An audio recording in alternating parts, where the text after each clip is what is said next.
Today's Tucson Sugar Skulls game is brought to you by Brushfire Barbecue. It's indoor football's version of the Duel in the Desert. The Tucson Sugar Skulls, for the very first time, hosting the Arizona Rattlers. As you look inside Tucson Arena, brought to you by Brushfire Barbecue. It's our coverage of Sugar Skulls football on the CW Tucson. And with the former Arizona standout Chuck Cecil, I'm Pat Paris. Welcome to the broadcast booth. We'll check in with Jason Barr momentarily. Chuck, a duel in the desert, we're calling this, between the kind of the mighty team of the Rattlers and the up-and-coming team of the Sugar Skulls. Kind of reminds me a lot of the old Bears versus the Packers. There you go. Yeah, kind of very similar. You know, they're right up the road kind of thing, and same dynamic here. Yep. So it's going to be a lot of fun. Should be. We talk so much about the quarterbacks for the Tucson Sugar Skulls because it is kind of a two-headed monster. It's worked well at times, very well at times. Unfortunately, last week in their loss at Nebraska, a narrow loss, the quarterbacks had their first turnovers as far as interceptions go of the entire season. Yes. Barrett, number 16, he had 2 interceptions, and then Mr. Medlock had 1. And as it turned out, I mean, those turnovers were very costly and probably cost him the game at the end. You know, when it's all said and done. It really did. For Barrett, one of them was at the end, a Hail Mary at the end of the first half, so you understand that. He's been very good, especially running the football and throwing 10 touchdowns through the air for him. For Medlock, though, it was a missed opportunity on the play before he threw the interception that basically ended the game. Well, he had a wide open receiver. There was a broken coverage, and I mean, there was probably 15, 20 seconds left in the game. And a little miscommunication, ball was overthrown, and you know, what could have been a win turned into a loss. Yeah, so they'll have to protect the football today, and they're going to try to take the football away from a team that is exceptional as far as taking care of the ball in the Rattlers, but also one of the top teams in the IFL. But Zach Allen, he happens to be the top linebacker in the IFL. Well, if he's not the best defensive player in the league, then he's one of them. Yeah. There's no doubt about that. You'll see him in an NFL uniform probably next year at some point, because you know what, I'm really good friends with their strength and conditioning coach, Glenn Howell, and he can't speak well enough of this guy about the leader he is and all he brings not only to the field but to the locker room. And he's got a championship ring last year with the Iowa Barnstormers, so it would be beneficial for the other Sugar Skulls to pay attention to what Zach Allen says and does on the field, and I know they do listen to the veteran. It's the Sugar Skulls and Rattlers. It's the second of 4 meetings this year, but first time in Tucson, and it's coming up, the kickoff on the CW Tucson. That's next.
The old Pueblo coin toss won this afternoon by the Arizona Rattlers. However, they defer to the second half. Tucson, the Sugar Skulls, will receive the opening kickoff as this duel in the desert, the rivalry between the Sugar Skulls and Rattlers, gets underway for the first time in Tucson.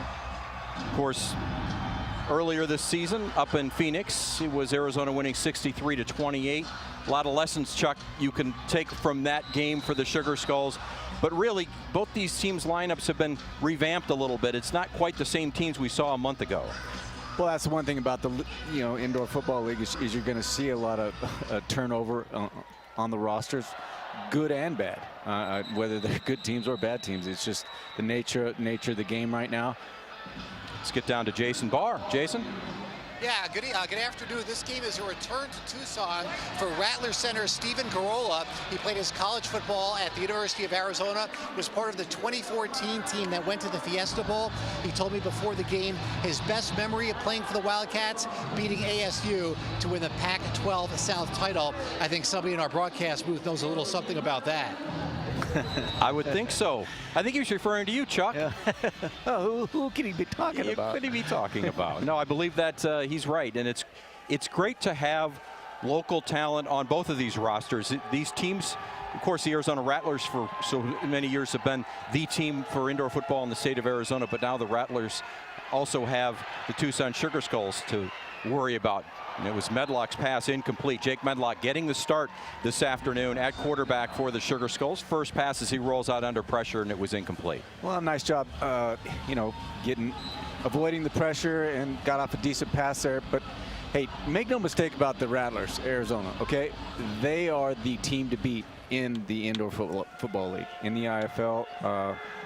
So the Sugar Skulls got their hands full today, that's for sure. Sugar Skulls in black, obviously. The ball kept by Medlock, and he finds his way up near midfield and pulled down. Merriweather, one of the guys trying to strip the ball for the Arizona Rattlers, but instead it's the Sugar Skulls that'll bring up third down now and about 6 as Medlock, after the incomplete pass, decides to keep it himself. Well, he's not as big a runner as Barrett, but the thing is, when you run the zone read, the defense tells you as the quarterback to keep it or give it. They clearly told him to keep it there, and he made a nice run. Good job on his part. Curtis Chin, the offensive coordinator for the Sugar Skulls, and of course you'll see that Kevin Guy is out on the field for the Arizona Rattlers. Nearly picked off. That ball was heading towards Dylan Winfrey, goes right through his hands for the Rattlers. He immediately does some push-ups on the field because he missed an interception. That's something that it's so funny to see that, because that is something that carries over from practice, and a lot of times that's in between the players, not just the coaches. It's, hey man, you drop a pass, get down there and give me 20. There's Kevin Guy. The unique situation where he owns the Sugar Skulls with his wife, Kathy Guy, and he is the head coach of the Arizona Rattlers. So his first time on the turf that he designed. We'll talk more about that as the game goes along. Here it is, fourth down now, just short of midfield. There's a complete pass, and Jones continues to run hard, and it's Mike Jones getting all the way down to the 3-yard line. A big pickup on fourth down, but there is a flag sitting right at the chin of the Sugar Skulls logo at midfield. Almost looks like he's got a little acne. Yeah, he may be. Illegal defense, number 92. The defensive lineman was not in a 3 or 4 point stance at the snap. The penalties decline, result of the play, first down. So the defensive linemen, the 3 guys up front, have to be in at least a 3 or 4 point stance, and sometimes a snap count can get you to come up a little bit, and if you don't have one of your hands on the ground, it's a penalty. I think they got him with the snap count, but the other thing now, the Rattlers brought pressure on that play. Really nice job by Medlock finding the open receiver, quick throw, get it out of there, and they pick up the first down. Actually a big play. Yeah, Mike Jones, the running back, got a timeout called.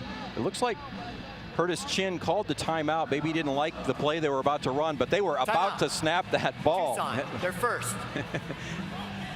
You'd be hard-pressed to call a timeout any later than that. And now he calls all 8 of his offensive players over for this timeout. He wants to get something right. It's first and goal at the 3-yard line, but this is one of those situations. You look at today's officials and a great crew that we've seen several times before. You know these guys pretty well, don't you? It's so funny because I see half of these guys at practice for the U of A. At the University of Arizona. Obviously, I'm an analyst for them over there, and at practice every day. And these guys are out there officiating for us, at the University of Arizona. So it's kind of nice to see them here as well. Great guys. First and goal. Good officials. Again. Yes, they are.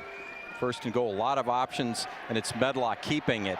Boy, you had almost a jet sweep going, then you had a handoff, and then it was a quarterback draw, and it didn't go anywhere. Boy, that one had a lot of variables to it. Like you said, first you start with the jet sweep, then you go to the zone read as well with a puller, it looked like, and told him to keep it again. That defensive end came down, took care of the running back Jones, and so he had to keep it, and they did a nice job defending that. Second and goal now at the 1, and he's going to keep it himself again. Medlock this time finds the end zone. Touchdown, Sugar Skulls. They strike first against the Rattlers. Let's credit the big guys up front. You've got Rios, you've got Montero, and you've got Saunders, and they opened up plenty of room, pushed the defensive line into the end zone. And you hit the nail on the head right there. It was just the push. The 3 guys up front pushed their 3 guys, and basically got them that 1 yard is all they're needing, and Medlock found a little crease there. Did a good job pushing in, getting the score. Marquez with the extra point, it's good. So it's 7-0 quickly. The Sugar Skulls on their opening possession march down and score the touchdown, including converting a 3rd and long to do it. It's the Sugar Skulls 7, the Rattlers 0 on the CW Tucson.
Well, a nice drive by the Tucson Sugar Skulls has it 7-0 against the Arizona Rattlers here at Tucson Arena. The Boneyard is jumping today. There's the Boneyard. Diego Marquez kicking it off, and that looked like it hit the ceiling, actually. It wasn't the speakers that it hit. He kicked it so high. Great job avoiding the speakers, but hitting the roof. Got the whole roof. Let's get down to Jason Barr once again. Jason. Pat, Chalk Rattlers quarterback Jeff Ziemba took a much different route to the IFL than injured starter Verlon Reed, who went to Ohio State. Ziemba went to Division II Shepherd University in West Virginia, was part of 2 undefeated regular season teams, actually took his team to the D2 championship game, so there's different paths to the IFL. Certainly are, Jason. Thank you. There's different paths to the IFL, and there's different futures for a lot of these guys, too. And Absolutely. Some of them will make it to the professional game that we see on Sundays at some point as well. First look at Jeff Ziemba, the quarterback, drops back and looking downfield, and open across the middle is Sheldon Augustine. And Augustine, a new addition. He's only played, this is his 3rd game for the Rattlers. He was found an opening there. Well, nice throw and nice catch. Just a nice execution, finding a hole there, playing against the zone defense. You know, nice pickup. Well, they had excellent starting field position because of the kick that went into the ceiling of the Tucson arena. And then they pick up a first down. Now it's first down at the 15 of the Sugar Skulls. A handoff this time, and that's Lally. And Lally goes really nowhere, just gets a couple as he falls forward. That's Jabri Lally, who gets the start today for the Rattlers. And you see Kevin Guy talking now to Jeff Ziemba, and look at Ziemba's numbers. He was splitting time, of course, with Verlon Reed, who's kind of their star quarterback, but Verlon Reed 2 weeks ago was injured. He's out now for the season. So the guy that's going to be taking the majority of the snaps for the rest of the season appears to be Jeff Ziemba. He did a terrific job last week when they scored 91 points, Chuck. 90 points. Come on. Oh, nice catch there. That catch. I mean, do you realize what you just said? 91 points. 91. Yes. In a game where they scored 55 in the first half, and then they put in their backup quarterback for a lot of the second half. They still scored almost 100 91 points. Come on. 100 points. Well, that's what this offense can do. That was Jared Harrington making the grab. He's been probably the top target next to, along with Jamal Miles, for Ziemba in this high-octane Rattlers offense. First and goal, the handoff, and this is Lally. And he fights his way and looks like he's into the end zone for a touchdown. Wow. Ball came out, but he was already across the plane. Touchdown. Rattlers answer quickly, Chuck. There we go. Doesn't take long. Yeah, you're going to score 91 points one week. You know you can score fast. Scoring is not a problem for the Rattlers. They have two running backs just that can do the job, and it just depends on who Kevin Guy wants to start. Jabri Lally gets the call today as the starting running back, but Daryl Monroe, who is the offensive player of the year, reigning offensive player of the year, started last week for the first time. He had a terrific game, but he doesn't even play today. That's how deep things are right now for Kevin Guy. They've got a lot of talent. We've got a tie ball game, 7-7 here at the TCC after the running touchdown by Jabri Lally. 7-all.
Back and forth action here at Tucson Arena, the Boneyard. It's 7-all. Arizona and Tucson, the Rattlers and Sugar Skulls. The kickoff coming here after the Rattlers go down and tie this game. Low line drive kick, and that's going to go right over the boards and out of the end zone. They're going to decide if this was returnable or not, and where they're going to place this ball. Maybe coming way out to the 20-yard line. We'll have to see. The indoor game has some of those quirky rules, and that one is if the ball just flies all the way through the end zone and the return man has no chance to return it, they're going to bring it out to the 20. Huh. My man Ty making the call. Ty's trying to decide. Now, it looks like they're going to bring it out to the 20. 25, sorry. 25. Now they're discussing it. No, it's the 20. I thought it. Now they're going to say, yeah, you know what? He did really have a chance to catch that. The kickoff hit the wall. By rule, the ball he plays at the 5-yard line. First down. There you go, Ty. Way to go. Get it right. He did. Good job. He did. Well, you've got to get a chance to return it, and if it just hits the top of the wall, you know, it probably could have been That's pretty caught. much an opportunity. Right. One of the new guys, Trey Dante Hill, was back there waiting for that return, but he had elected to let it hit the wall, so start at 5-yard line. Just a little bit further to go this time. Okay, if we don't score a touchdown on the first 3 drives, then well, it's all about stops, isn't it? I mean, it's really all about is. getting stops. It's not about. It's just what's going to happen next. And for the Sugar Skulls, it's a run right up the middle by Mike Jones, and a little bit to the left side, and he gets 4 yards. So bring up 2nd and 6. This is a Sugar Skulls offense that when they met the Rattlers in week number 4, the Rattlers did a terrific job of taking away their wide receivers getting downfield and being open. They jammed them a lot. They jammed them up. Absolutely. That was a big part of what they did. And the success they had. And Brown, he's Rico open. Brown, touchdown. Oh, my. That's Jake Medlock going up top, and Yes, it's a touchdown sir. for the Sugar Skulls. How about that? What an answer. Rico Brown, he just outran his man, didn't he? It was maybe an attempt to jam him, but he got by him. I just wish it didn't. It takes so long, you know? Gosh. Man, and by the way, that's a great route, great throw, great catch. That's just good ball right there. It's impressive. Way to answer quickly for the Sugar Skulls. Just 2 plays. 2 plays and 45 yards. Extra point is good. 14-7, just like that. The response from the Sugar Skulls, and the Rattlers will get the ball now, but you take again another look. Jake Medlock. Rico Brown drops it in nicely for the Sugar Skulls TD. You're watching Sugar Skulls football on this CW Tucson.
So this is how we pregame here at Tucson Arena. You get here early for tailgating, you get your face painted for the Sugar Skulls game, and you have the patience to sit still while they do it, Chuck. There you go. And then when you get into the game, you look like this. Sweet. It's really a great part of the whole image and the nickname of the Sugar Skulls. I mean, you got to love it. The Sugar Skulls. Now, this one is returnable. And a nice run back here by Harrington, and Harrington breaks one tackle, and it's Diego Marquez with the touchdown saving tackle. Looks like, well, might not have been Marquez, actually. It was Magid that We got a flag. We got a Hold flag. on. It's going to be coming back. Hold the phone. Yeah, I think we've seen some issues, special teams wise, with the Sugar Skulls. Let's listen into Ty. After the kick had ended and during the return, illegal block ball in the back.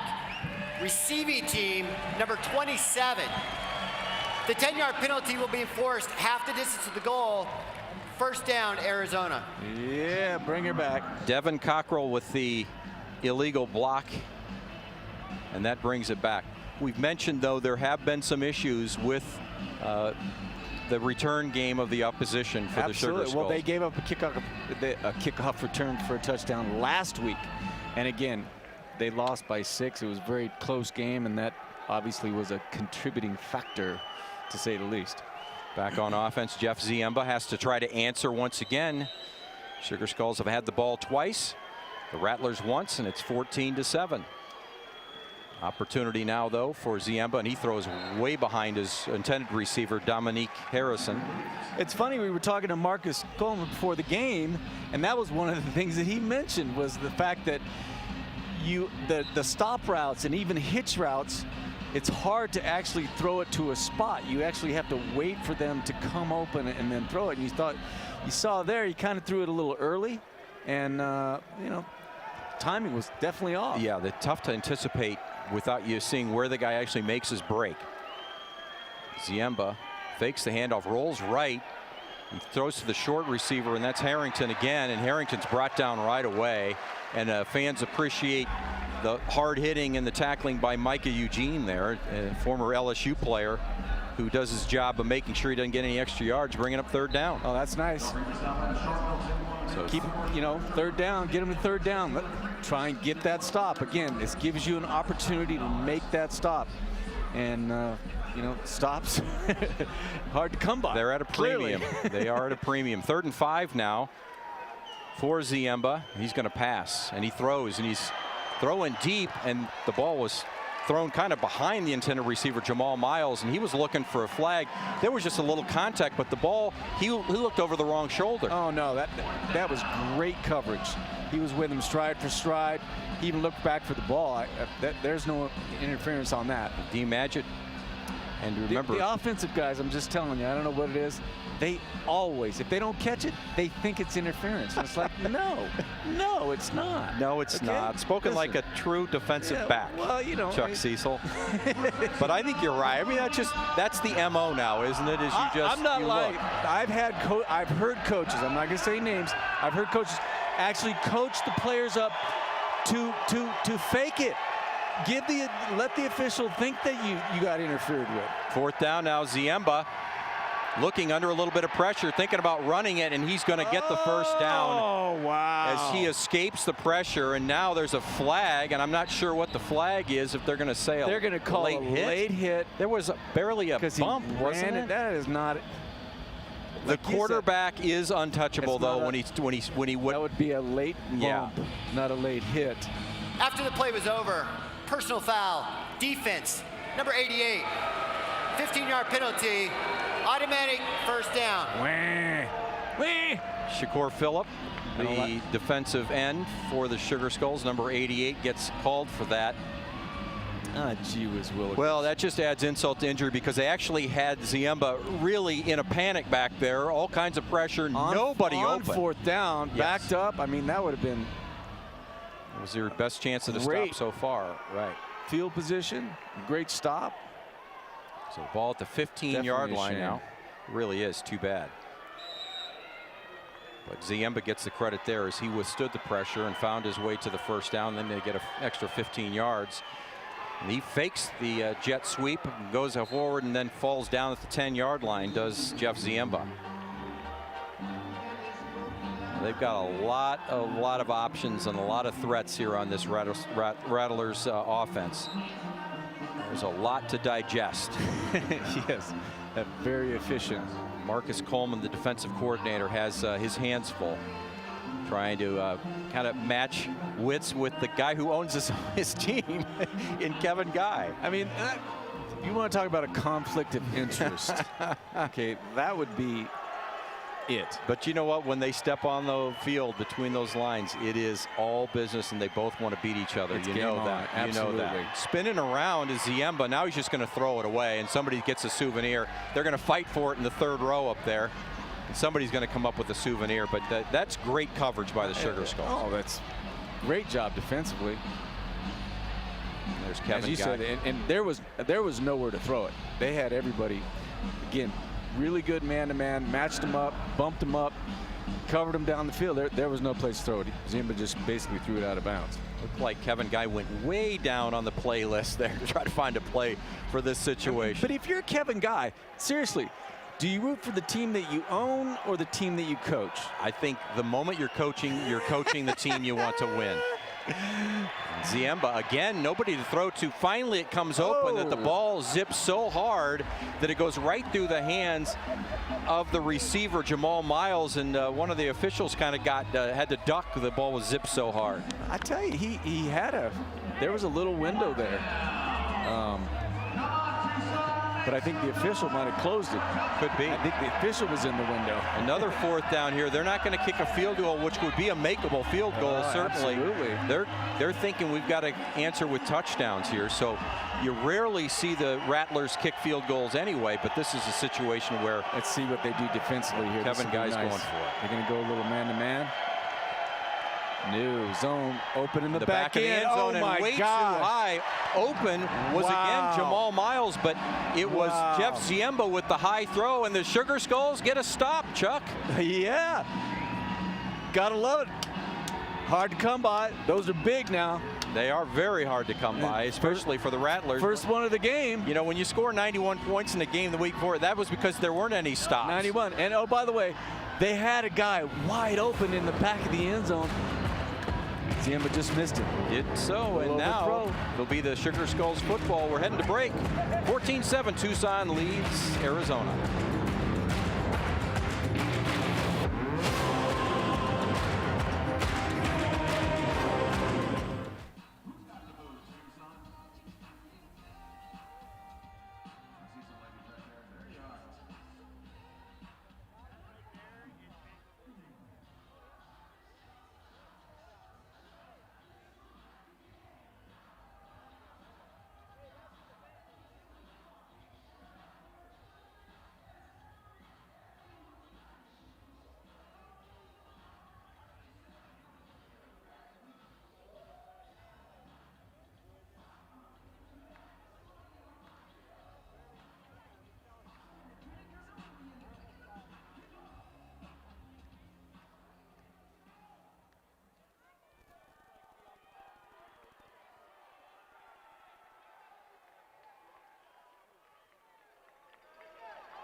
Back here in downtown Tucson, 14-7, Tucson Sugar Skulls leading the Arizona Rattlers. They just got a defensive stop, take over at the 10-yard line, and back to take the center snap is Medlock, who pitches quickly now to Mike Jones, and he'll get about 4, maybe 3 on that play.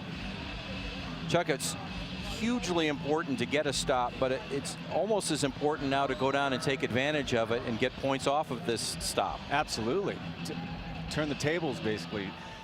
You know, they had it. The Rattlers had a chance just to kick a field goal, get some points. So stopping them on 4th down, really big, especially momentum-wise.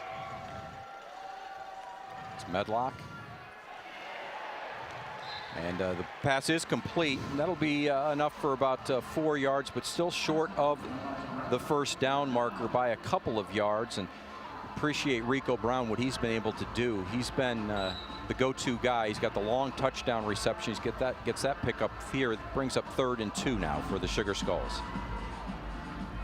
Back into the huddle is Jake Medlock. And they got a couple options here. You can run the football here. Yeah, no. 3rd and 2. Wouldn't be surprised to see the zone read here. And there he goes. You're right. There we go. He makes a nice move to get just over the yard marker. Absolutely. The line to gain. He got it. First down at the 21. Was a good job. Did a little sidestep to miss one block. It wasn't quite a zone read per se, as much as it was a pitch read. As in, he had the choice to pitch it or keep it. And again, told him to keep it. The defense tells him to do that. And he kept it, picked it up. Nice game. First down now, 21-yard line. They're going to switch which receivers are going to be in motion. There's going to be one on each side of Medlock, and quick little button hook route and a completed pass, and that's Canty, Rashad Canty, who made his debut with the Sugar Skulls last week with a touchdown catch. That's his first catch today, and just about escaped. Yeah, they went empty backfield there, nobody in the backfield, and again, the two guys coming down in motion. Ran the hitch route. Again, had to wait and see where he hitched up. That's right. Okay, you can't lead him on that hitch route. And then almost. That's the end of the first quarter. And that's a very positive first quarter for the Tucson Sugar Skulls. They've outgained and outscored the Rattlers 14-7, and they're heading down towards the end zone for more. That's the end of the first quarter. Sugar Skulls football in the CW Tucson.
Fans here of the Tucson Sugar Skulls enjoying what they've seen through the first 15 minutes of play. 14-7, they're in front of the 5-0 Arizona Rattlers.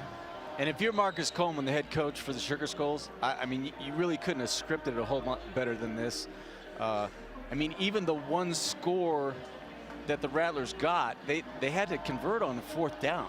They had an opportunity to stop them on that. So they've scored on all of their drives so far and moving in that direction right now. So nice start. See if they can continue this. Yes, and Medlock and Canty with the reception again. Now they're going to say incomplete. He had it kind of in one hand as he was getting hauled down, and it looked like the ball kind of was never really brought in. And you know, as they say, there was no football move made with the reception. Yeah, he just never had possession. I mean, he's caught it sort of, and then as trying to bring it in his body, got, you know, knocked out. Pretty simple call there. Bring up third down now, 3rd and 5 from just inside of Rattlers territory now at the 24. Big play here. This is a big one right here. Medlock, 2 men in motion to his right. He looks right. Now he's going to throw deep, and this is going to be overthrown. He had Canty just maybe a half a step, and if he throws that as a more of a you know, a little more zip on it, low line drive, he's going to complete it. But he tried to put a little air. It was very similar to the miss before the interception last week, wasn't it? Almost the same route. I'm wondering basically, if it was. You got a hitch, and then with a post route that goes over the top of it, and he just overthrew it. Again, like you said, if he'd have taken a little more air out of it and thrown it a little lower, might have given him an opportunity to catch the ball. Fourth down now, 4th and 5. They're going to stop this. Receiver in the slot moved. That might have been Canty that moved. That was Canty right there, number 3. And that'll bring up a long 4th down now. Offense, number 3. 5-yard penalty, still 4th down. Well, they were taking a page out of Kevin Guy's playbook, going for it on 4th and 5 there, but now it looks like they're coming out and kicking a little field goal. Yeah, they're going to bring out Diego Marquez. Remember, 2 weeks ago, he was the IFL Special Team Player of the Week after he scored a touchdown on a botched, well, they say a field goal try, but we learned later that it was actually going to be a fake field goal. A botched fake field goal that went for a touchdown. All worked out. Here he is, just inside the 15. Oh. And he got it, I believe. No. Is it no good? No, he must have just missed it to the right. Tough for us to see at this angle. No good, yeah. He just missed it. So it'll be the 5-yard line that the Rattlers take over the ball. But Tucson leads it 14-7 here early in the second quarter.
Welcome back inside Tucson Arena. Sugar Skulls leading the Rattlers 14-7 in the early going here in the second quarter. Now both teams have gotten a stop defensively.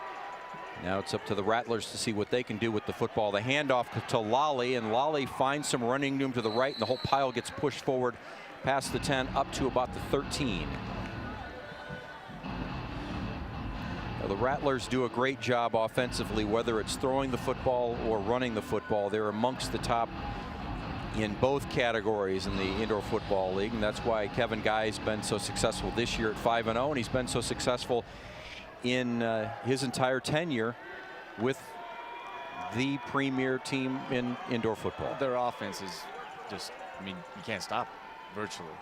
So just the one stop that they've got so far, that being the Sugar Skulls, is really while they're actually leading the game. Exactly. And now you get Lally again. So 2 runs and he picks up 12 yards, and now it's first down. So they can get you back on your heels a little bit with their passing game, but then if you're not careful, they can also come at you with a big bruising running back. Well, that's the thing about them. I think that makes them so hard to defend is they have a very balanced attack. They're very good running it and throwing it. Fake handoff by Ziemba here, looking to the sidelines, and that pass is complete once again to Jamal Miles. Miles last week had a career game against the San Diego franchise because he caught 4 TDs. He had a rushing touchdown as well. So 5 total touchdowns for Jamal Miles last week. Yeah, he rolled over the strike force pretty good. Second down and about 3, just shy of midfield for the Rattlers. Rattlers wearing the white with the black and copper pants. The pitch to Lally. Lally shake and bake, and he's just past the first down marker. They'll give him a game of 4, and that'll bring up a first down. You know, that's a that's a tough play to defense, isn't Well, it? I tell you, you've got a jet sweep that's going one way. You got a toss sweep that's going the other way, and you got a quarterback faking up the middle. I mean, there's just so many variables there, and really nice execution by the Rattlers. First down now. 2-man in motion to his left. Fakes the handoff, play action, Ziemba, and he's got a wide open receiver, and that's Jared Harrington, and that's a touchdown for the Rattlers, and they're right back about to tie this game. Well, again, their offense, you can only try to contain them. You're not going to stop them. You got to just try and slow them down a little bit. And clearly here they go a little man-to-man and just gets outrun. Across his face, great throw, great catch. Just very good execution. Everything they do offensively. And he hangs on as he bangs into the wall as well. The extra point by Camacho. And that'll be good. So we're all tied at 14, tied up once again here at Tucson Arena between the Tucson Sugar Skulls and the Arizona Rattlers. We'll continue with more second quarter action on the CW Tucson.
Ziemba to Harrington is the equalizer in this one, Chuck, and what'd you see?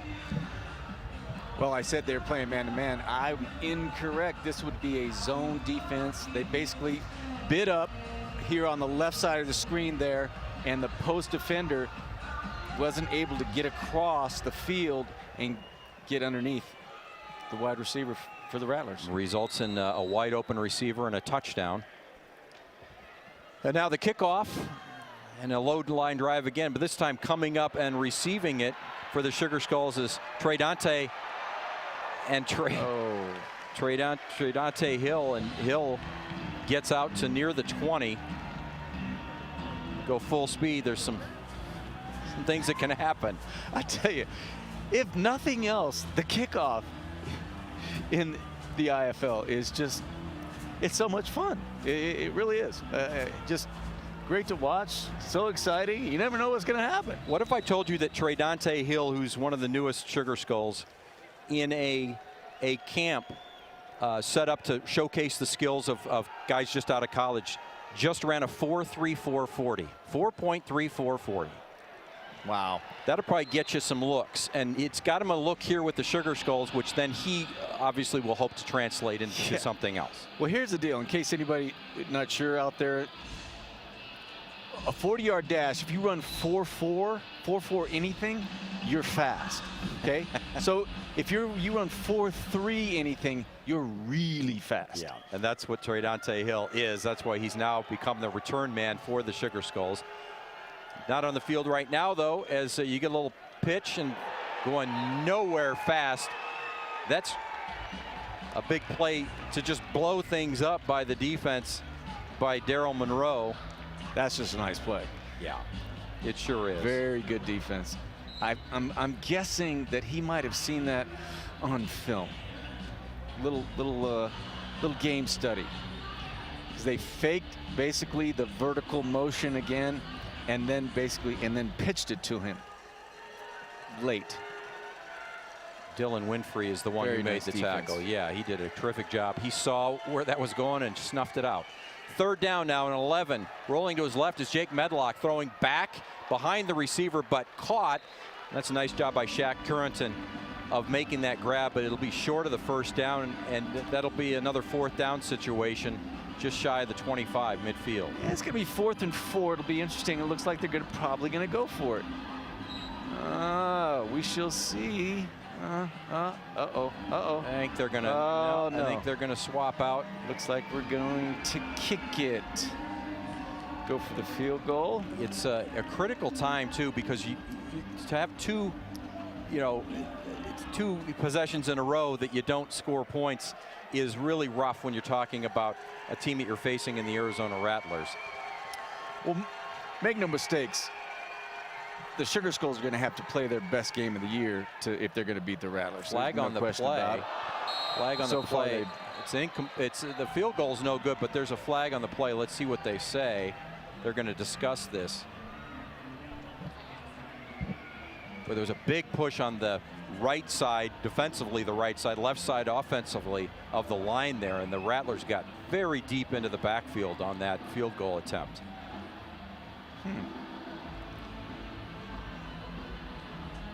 Somebody go a little early, maybe? If so, that's going to be an automatic first down because it was illegal formation. Kicking team number 73 was off the line of scrimmage. More than 4 players in the backfield. The penalty is declined. Media timeout. Trenton Saunders is flagged for being lined up in the wrong spot. Still results in the same thing. Little deep. Yep. No field goal for the Sugar Skulls and remains tied at 14. We'll be back. You're watching Sugar Skulls football on the CW Tucson. 7:31 to go in the second quarter.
Welcome back inside Tucson Arena. 14-14, Sugar Skulls and Rattlers. Arizona, though, takes over after the missed field goal at the 5-yard line. Back to work, a little jet sweep.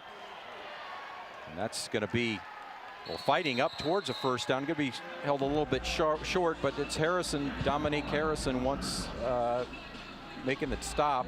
And it's Jamal Miles with the big run there for Arizona, the Rattlers.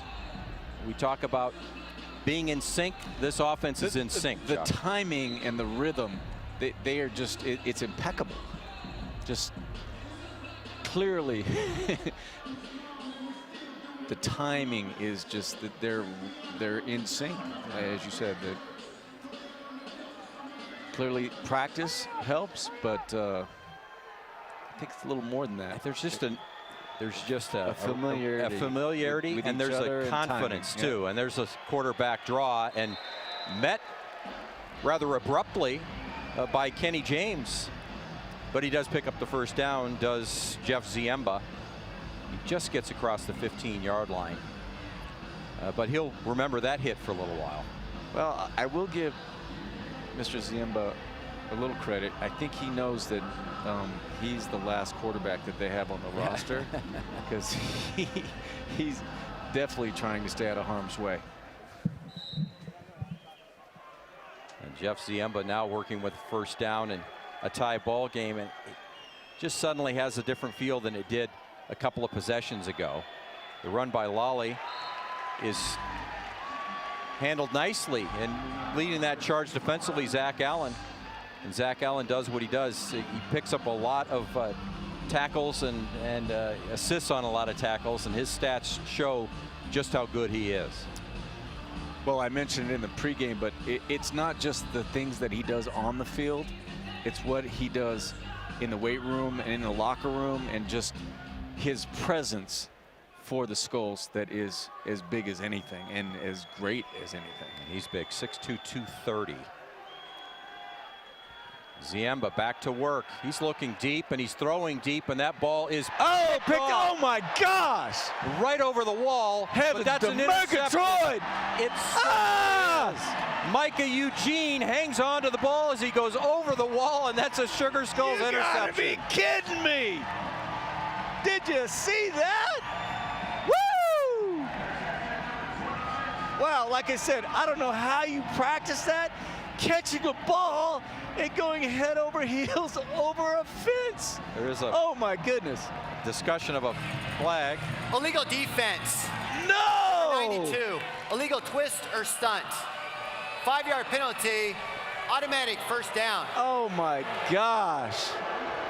Oh, let's hear the boo lot birds. of Where boos are coming they? out. Boo! Rayshawn Henderson. Boo! Oh, they say he did an illegal stunt or twist. Let's see if we can see him. Goodness. I'm not sure what was illegal about that, but what was unbelievable was this catch. What a great, amazing catch. Again, you understand these guys practice outdoors. With no walls. With no walls. Right. So the only time they get this wall experience is on game day. So there ain't a whole lot practice that goes, practice? Are we talking about practice? Are we talking about practice? Practice? Well, the boo's still here. There's the handoff to Miles, and Miles banged into the boards after a 5-yard pickup. Well, what could have been. Still a great highlight. It just unfortunately didn't amount to what we thought it did. That's a shame. Again, and turnovers in this game, you know, clearly, as we saw last week against Nebraska, turnovers are just really hard to overcome. And unfortunately, they didn't get one there.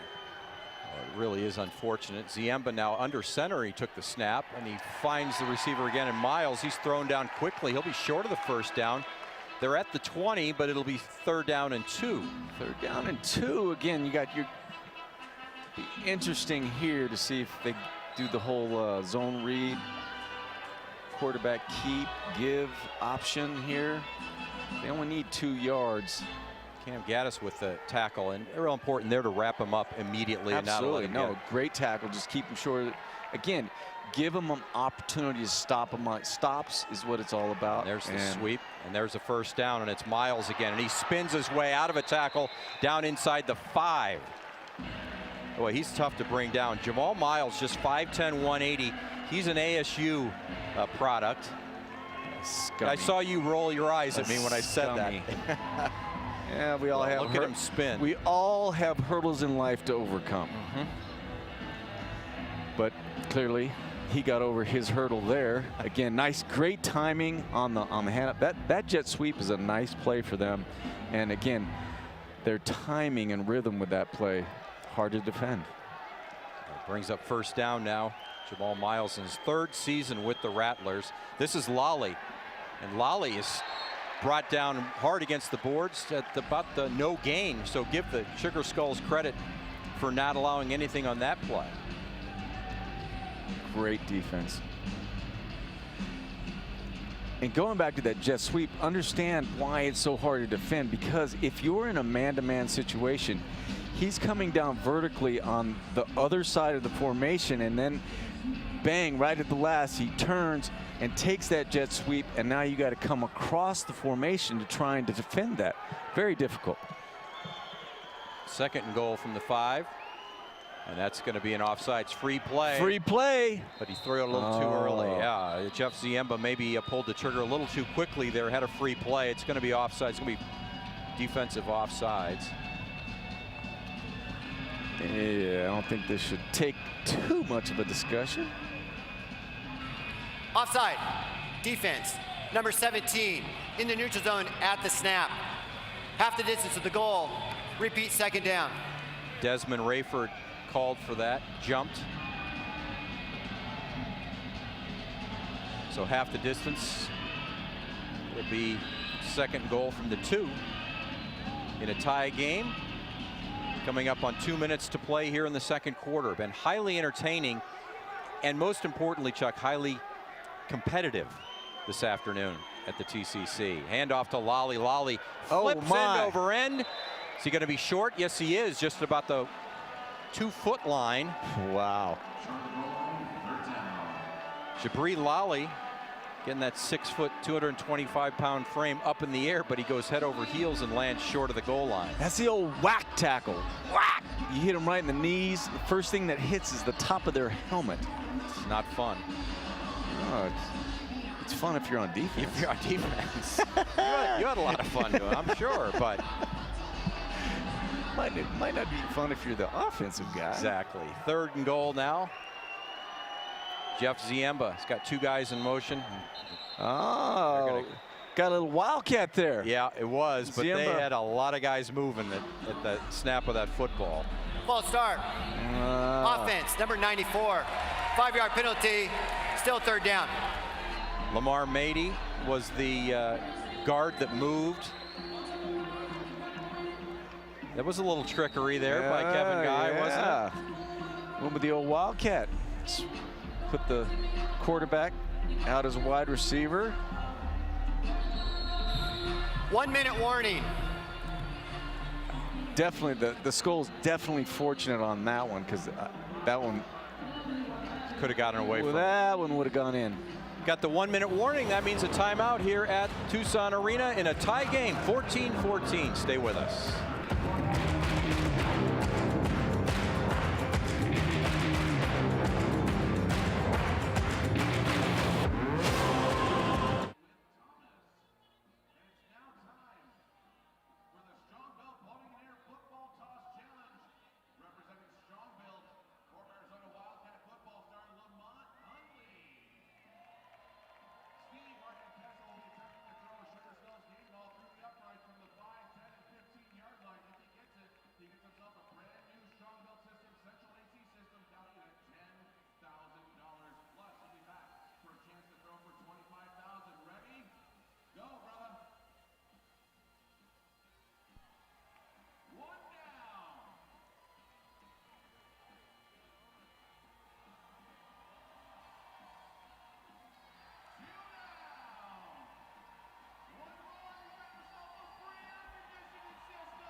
One minute to play here in the opening half of this burgeoning rivalry between the Sugar Skulls and the Rattlers. Arizona Rattlers had the better of it in the first game of the year. They'll play 4 times, remember.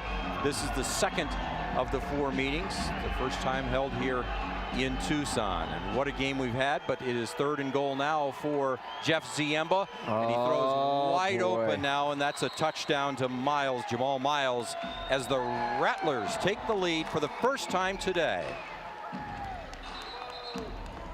Well, we have a flag on the They field. get a flag.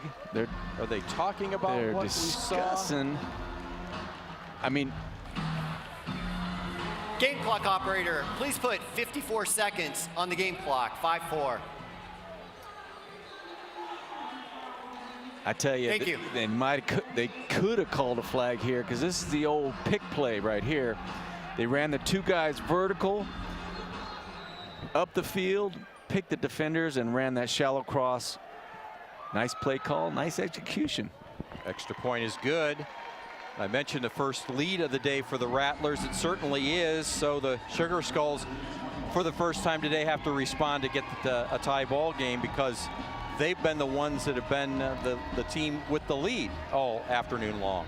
They definitely controlled it early. The Rattlers got a few. Boy, again, this is exactly how this play is designed. Okay, you take the two guys on the front side of the formation on the left side. They go vertical, take out the left defenders, and now they run that shallow cross basically from the other side. It's almost a pick play, very, very close, almost something that you could call, but you know, a lot of times, hey, the officials. Yep, they don't see it necessarily that way. And you know, it's a well-designed play though by the Rattlers, because suddenly you've got Cam Gaddis, who's also coming across the formation. Absolutely. And there's really no way he's going to stop with only a few yards before the end zone. And here's the thing, don't misunderstand. I'm not saying that it was an illegal play. It's a very well-designed play, and it's difficult to defend. And great execution on the Rattlers' part. And that's what they've done since they got down 14-7.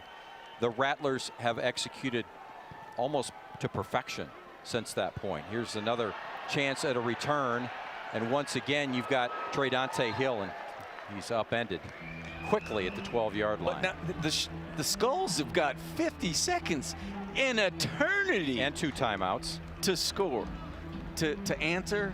So here we go. Here we go. Let's see exactly what Curtis Chin, the offensive coordinator. Remember, he was with Marcus Coleman at Iowa last year. Marcus Coleman, the defensive coordinator, Curtis Chin, the offensive coordinator. The Iowa Barnstormers won the United Bowl, and both of them come here. Of course, it's Marcus Coleman as the head coach, defensive coordinator, and Chin remains offensive coordinator with the Sugar Skulls. Medlock, and he finds his big target, sir. and it's Currington. Here we go. And he's going to the end zone. Yeah, Sugar baby. Skulls touchdown. One play, tie ball game. Armageddon!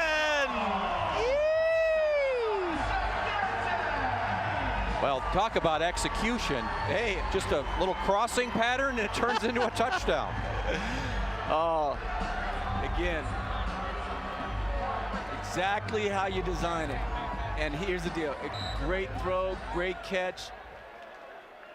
That vertical motion, again, very hard to defend.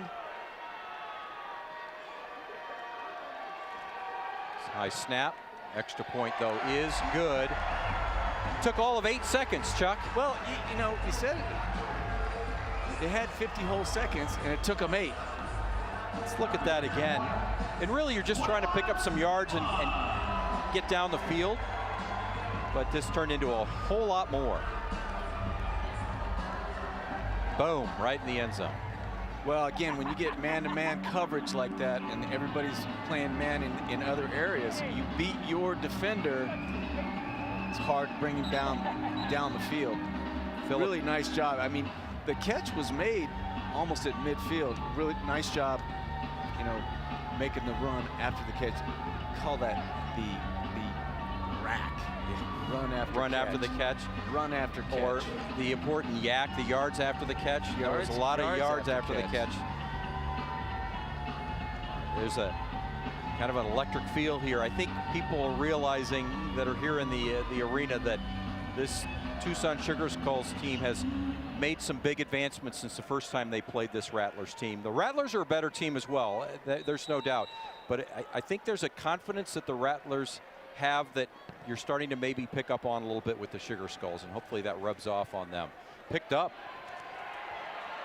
And this is Miles, and he's dragged down quickly. That's a nice tackle by Micah Eugene. A little different kick approach that time. That came almost with a squib. And straight up the sidewall. Very effective.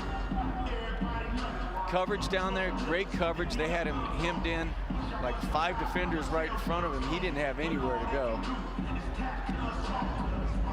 Great tackle.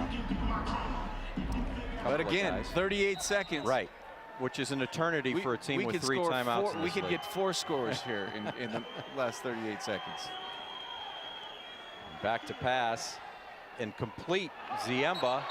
No, it's incomplete. Thrown down hard. Jamal Miles can't hang on. Eugene, very nice tackle. Bang, bang. He's had a lot of action today, Mikey Eugene. He has been in on a lot of tackles. He had an interception that was nullified by a penalty, but he went up and over the boards. Again, he's one of my personal favorites. I know I wore number 26 when I was with the Packers. I seem to remember that. I seem to remember so I that. have a little place in my heart for number 26. A nice place in your heart. Yes. Let's see if the Sugar Skulls defense can come up here. Here's Ziemba, and that ball is not caught. It was a nice defensive play. Also, the ball was zipped pretty hard. It was intended for Sheldon Augustine. Kind of a blanketed coverage there. Was nicely done. Hey, good coverage again. Give the Skulls credit on that one. 3rd and 10. Played a little matchup zone as they came across. Ziemba with the play call. Big snap here now. 3rd down. Get a stop. Ziemba. Here we go.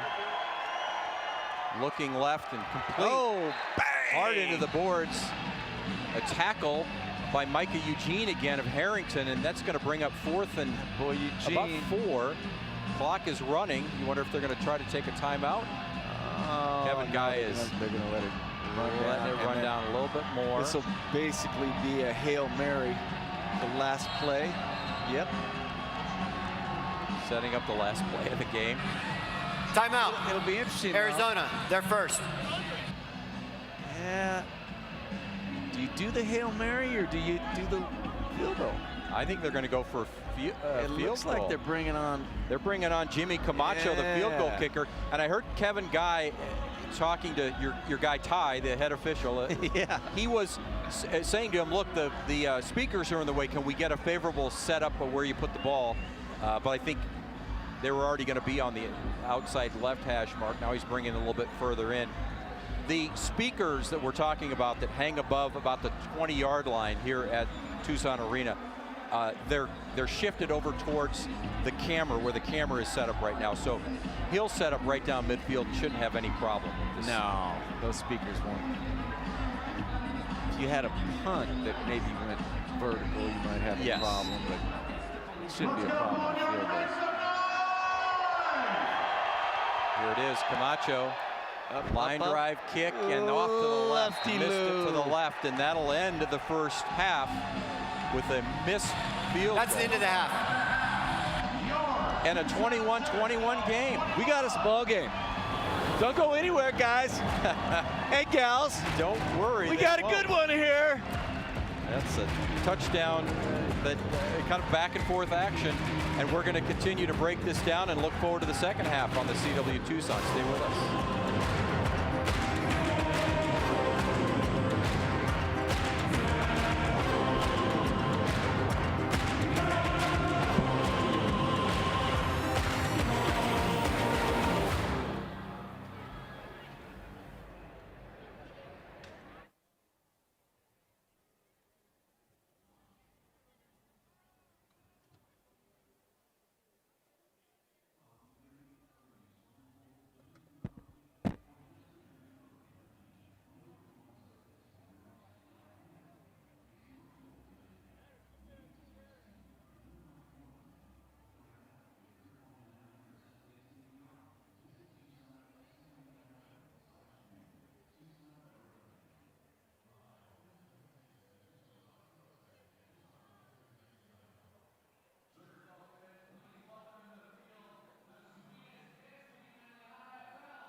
What a game we've got for you at halftime. The Tucson Sugar Skulls and Arizona Rattlers all tied at 21. For the Sugar Skulls, Jake Medlock with a rushing touchdown and 2 passing touchdowns. And that's where we stand as you're watching Tucson Sugar Skulls football on the CW Tucson. We'll continue with our halftime activities and break down this game as we continue here from the Tucson Arena on the CW Tucson.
And welcome back to the Tucson Arena. I'm Jason Barr. The Tucson Sugar Skulls and the Arizona Rattlers tied at 21 live here on CW Tucson. I'm joined now by Mike Fader, the Executive Director of the Tucson Sugar Skulls. Mike, thanks for joining us. No, my pleasure. Okay, first question. I know the AAF is a different football league, but, you know, fans see a football league that folds, and they might wonder, what's the health of the indoor football league right now? Oh, I mean, we've been around for this league 11 years. I mean, AAF is a first-year deal with big salaries, and that wound up killing them. You know, for us, we're not going anywhere. I mean, you know, look at the Arizona Rattlers. They've been in business well over 20 years, so there's always a home. All right, different business model as well. You're a longtime executive director of a lot of minor league teams, namely baseball. What's the difference between being a manager of a baseball franchise and an indoor football league franchise? 72 games versus 7. You know, in minor league baseball, you're playing a lot of games. Here you're playing 7, so you better make hay when you can, and you got to really get after it, and it's much more condensed, but you're always also playing weekends. I don't have any Tuesday games here, right, or Wednesday games, but big difference, and you can tell the excitement and the energy of this game. You can't really even generate that in baseball. You know, I feel like Tucson lost a lot of sports and events about maybe around 5 years or so ago, but in the last 5 years, you've seen a lot of things come back or initiate, like AHL hockey. Right. FC Tucson is now a professional team. You've got the Sugar Skulls. How do you see Tucson sports right now? I think we're in a very healthy place. I mean, all you got to do is the last night's game here, the Roadrunners, they had a full house of 6,500 people. Last game. Are you competing with them? I think you always do on the corporate side. But we believe if they do well and we're doing well, it's just going to help the building and it's going to help everybody in our community. So we want them to do well. What do you think of today's game? They're hanging with the Rattlers here. It's 21-all. That's exciting. I mean, the Rattlers are the best in this league. And you know, our guys are really putting it together, and you got to win at the end, though. So we've done a better job of not making mistakes. And this would be a great win for our franchise if we could win this one. All right, Mike Fader, Executive Director of the Tucson Sugar Skulls, who are tied here at halftime against the Rattlers, 21-all, live on the CW Tucson. We're back after this. Stay with us.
What a game we've got for you here at halftime. Sugar Skulls and Rattlers tied 21-21 inside Tucson Arena and here on the CW Tucson with the former Arizona Wildcat legend Chuck Cecil. I'm Pat Paris.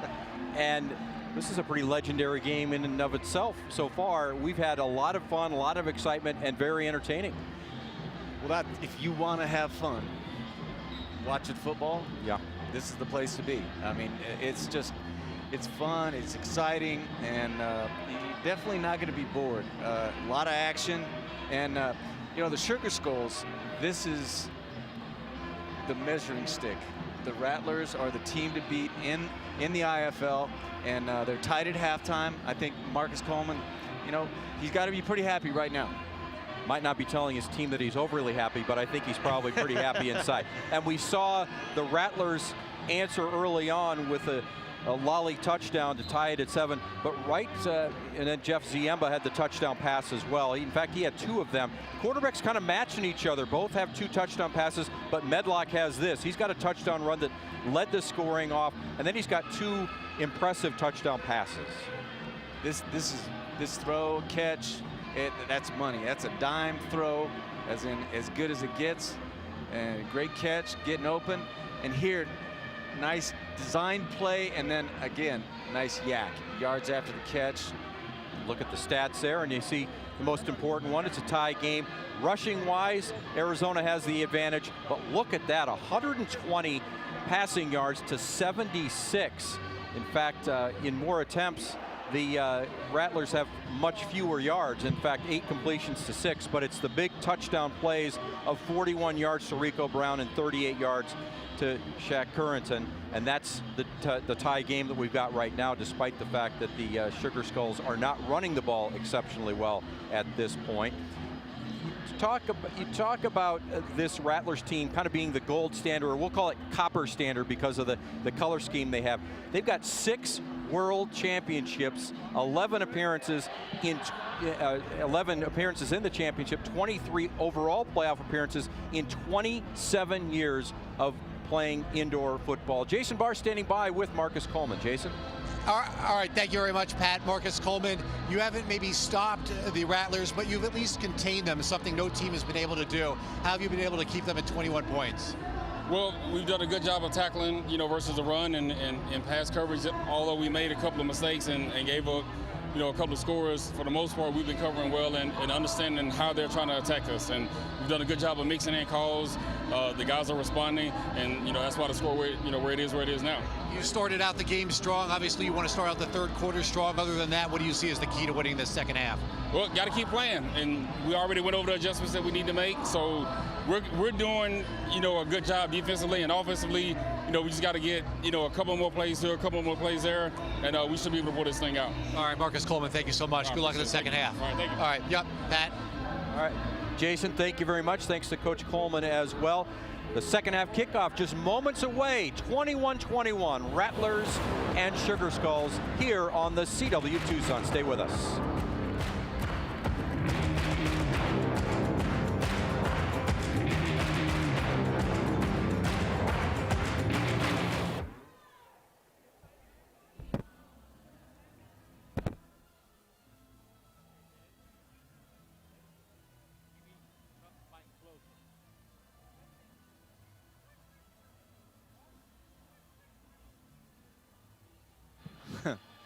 I guess I could swallow it.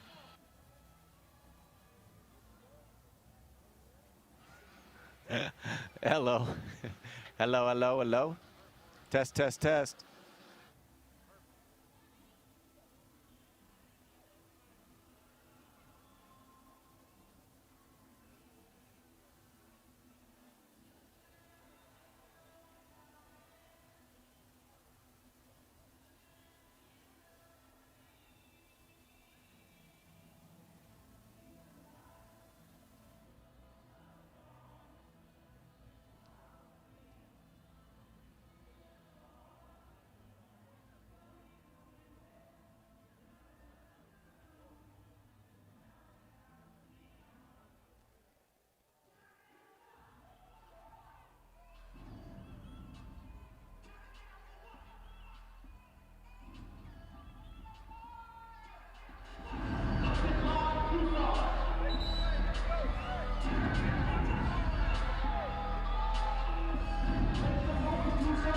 Just about set for that second half kickoff.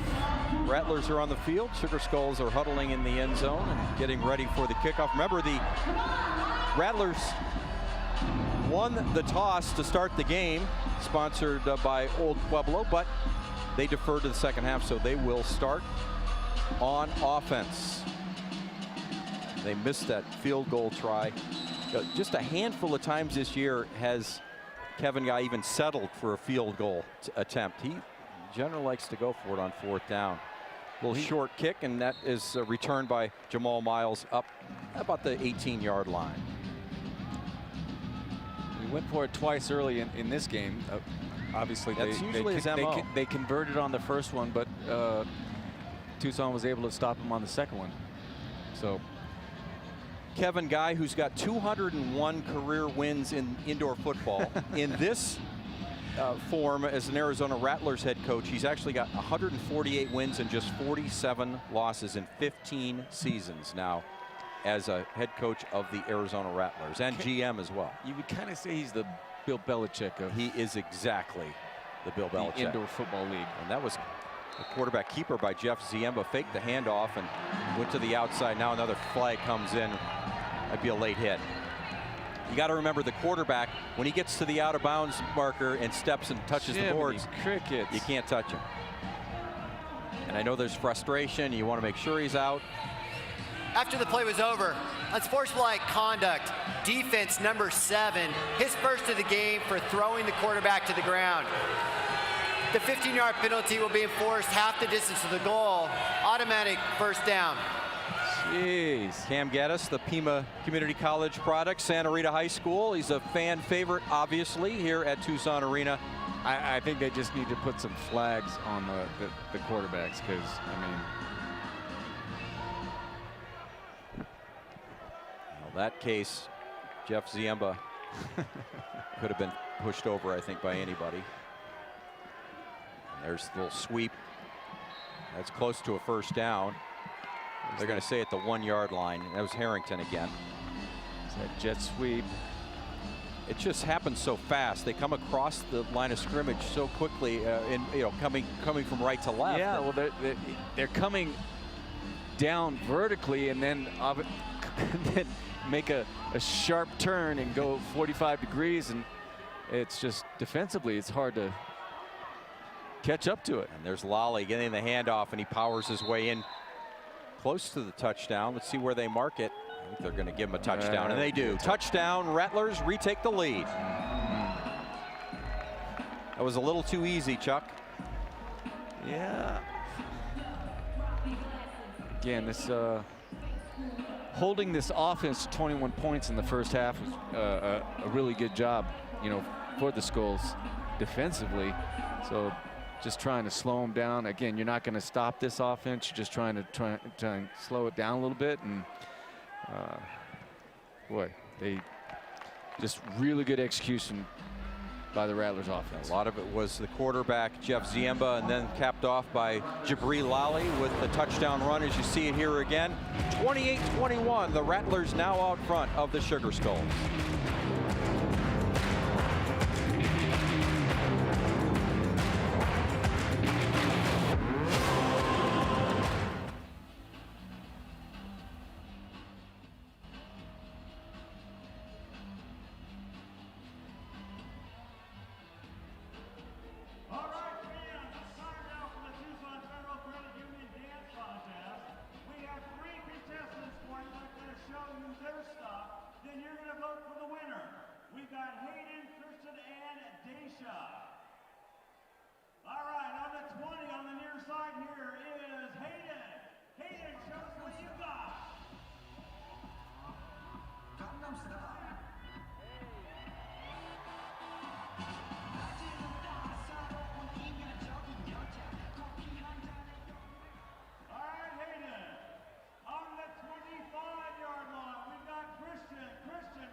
Having a great time here at Tucson Arena.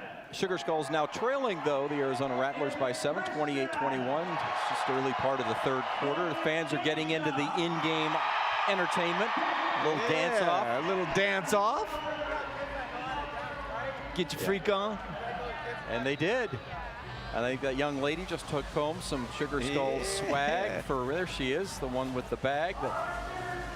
she did a nice job. Did a cartwheel and a backflip. I think it was the backflip that won. I think it was right too. here. Yeah, I think it was too. Absolutely. The Sugar Dolls. Well deserved. Well deserved. Yes, the dance team for the Sugar Skulls. Having a good time, win or lose. So far, though, the Tucson Arena has been very good for the Sugar Skulls. 2-0 in their 2 home games. Now they're third, and they're hanging right with the top team in the Indoor Football League, the Arizona Rattlers. And again, there's 6 teams that go to the Make the playoffs. playoffs, Okay, of the 6 10. teams that make the playoffs. The Rattlers are undefeated. They're 5-0, as well as Iowa. So right now, the Skulls are in 5th place, so they are one of the 6, but they've got to play these Rattlers 3 more times, Yes. including today. Let's give a little shout out there to Trey Dante Hill, who just joined the Sugar Skulls. That was his best return so far. They're all the way down to the 19. When you can start at the 19 of your opponent, you got to like it. Yeah, that would be muy bueno for the offense. Yes. Absolutely. Good starting spot. Again, defensively, you're not really happy about going out there on the -19. And the Sugar Skulls will take this any day. And you know that Kevin Guy is not liking the fact that his usually terrific special teams gave up that return. And here we go. It's Medlock keeping it. There we go, a little zone read action. Zone read, only a 2-yard gain. It's a fake to Jones. And if you're not really sure when you say zone read, a lot of people are like, well, what are you talking zone read? And basically what is it? It's a zone running play, as in the offensive line is going out and they're blocking the defensive line and the linebacker. They're leaving one defender, the end guy on the defense. They're not blocking him, and if the defender goes for the running back, the quarterback keeps it. Again, if the defender goes for the quarterback, he hands it. Very well said. Reading the defender. And there's Medlock with a receiver. Whoa, baby! No, he couldn't hold on. Oh, man. Wow, he laid out to Currington. And I'll tell you what, there's that whole, you don't practice running into walls. I'm just telling you, that is not something that you practice. The ball was thrown well. That's a great throw. Just past the defender. Oh, actually, the Brown actually got him on that one. I had a bad angle. Devin Cockrell with the coverage, but there was only one place he could throw it with a chance to have a completion. That was right there. Unfortunately, Currington could not quite hold on. All right, big third down. Third down and 8. Medlock stepping up. He's going to run it. He's got some room. A shake and bake down to the 11. He comes up just shy, but that does set up a 4th and short. We know in this league, you're trying to match a team like Arizona. You're not thinking field goal here, Chuck. No. Definitely a go for 4th and 2. The interesting thing here would be, do you run it or do you throw it? We shall see. Got this big line of Rios, Montero, and Saunders. They've gotten a really good push up front in the run game. So, and here it There's comes. Jones, there and he's is. got more than enough. About 5-yard gain down to the 6. And again, give the O-line credit on that one, because they just pushed them down the field. They pushed the Rattler D-line, got off the ball, and dominated them up front. Rios a little slow to get up. Number 70 out of Pima Community College and East Tennessee State. He did point out that you see Jake Medlock played at Florida International, also playing at Florida International, Mike Montero and Trenton Saunders. So his center and his right guard were teammates of his in college, and now suddenly they're teammates here with the Sugar Skulls. And Jones goes around left end, and he is knocked out just shy of the touchdown. Let's maybe out about the 2, between the 1 and the 2. Oh, by the way, going back to your point there, the teammates. Yes. You don't think it's a small world. There it is right there. Well, and don't you think that Jake Medlock was telling Saunders, who's in recent addition, this is the team you want to be with. And he's going to keep it, Medlock. Oh, and he twists and turns, and with his back to the goal line, falls down. One, but they still got going to take one more. So 3rd and goal from the 1. The clock is moving here, under 10 minutes in the 3rd quarter. Up tempo, Gotta here go we fast. Medlock, he's going to run it again, and he lowers his head in for the touchdown. Jake Medlock. Sugar Skulls are going to tie it with the extra point. He's going to have to work on his spin move on the football. That's okay. Yeah, I think they don't give you extra points for that anyway. Yeah. That's his second rushing touchdown now, so he's been all of the offense today. And again, his boys, his old roommates from college, that's just a good push up front. I mean, the Rattlers do a nice job. I mean, it was almost a 50-50 proposition there, but from 1 yard out, the O-line point good wins that one. Yeah, they sure did. So we're talking Jake Medlock 28, Arizona Rattlers 20, because he's got 2 rushing touchdowns, 2 throwing touchdowns, and we're all evened up again. What a game we've got for you. Jake Medlock and the Tucson Sugar Skulls all even with the premier team in the league, the Arizona Rattlers. You're watching Sugar Skulls football in the CW Tucson.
Sponsor of the Boneyard. Thank you for your support of the Tucson Sugar Skulls. Awaiting the kickoff now as the Sugar Skulls have knotted this up 28 apiece between the Sugar Skulls and the Rattlers. And Marquez, a little squib kick. That's worked pretty well for him, although this time it was a little shorter, and this is Miles. And Miles finds running room out to midfield. So that'll be where the Rattlers start. You know, I talked to Zach Allen. He was on our web show that we do on Thursdays at 3:30 every Thursday. Before home games, we do a web show, and then you can find it online as well at both our KGUN 9 and our CW Facebook pages. But Chuck, he told me, Zach Allen, the linebacker for Sugar Skulls, he said, yeah, they lost the game against Nebraska last week. It was a game they felt like they should have won.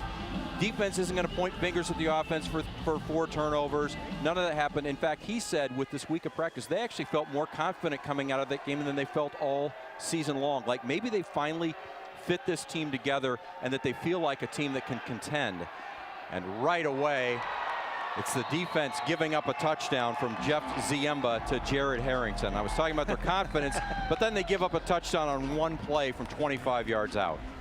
And again, that's the compliment to that jet sweep.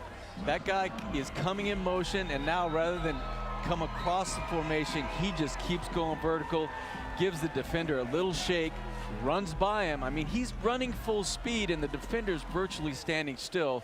It's just so hard to defend. Nice execution on the Rattlers' part. Missed extra point, though. Oh, boy. Off the left upright, and that could be big. Exactly. Everybody remember that one. 34-28 as a quick response from Ziemba to Harrington. It's a 6-point lead is all for the Rattlers.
34-28, Arizona has just retaken the lead over Tucson. The Rattlers and Sugar Skulls, 7:51 to go in the third quarter. It's not quite the dog days of summer in Tucson, but it's the dog days at the Boneyard, Tucson Arena.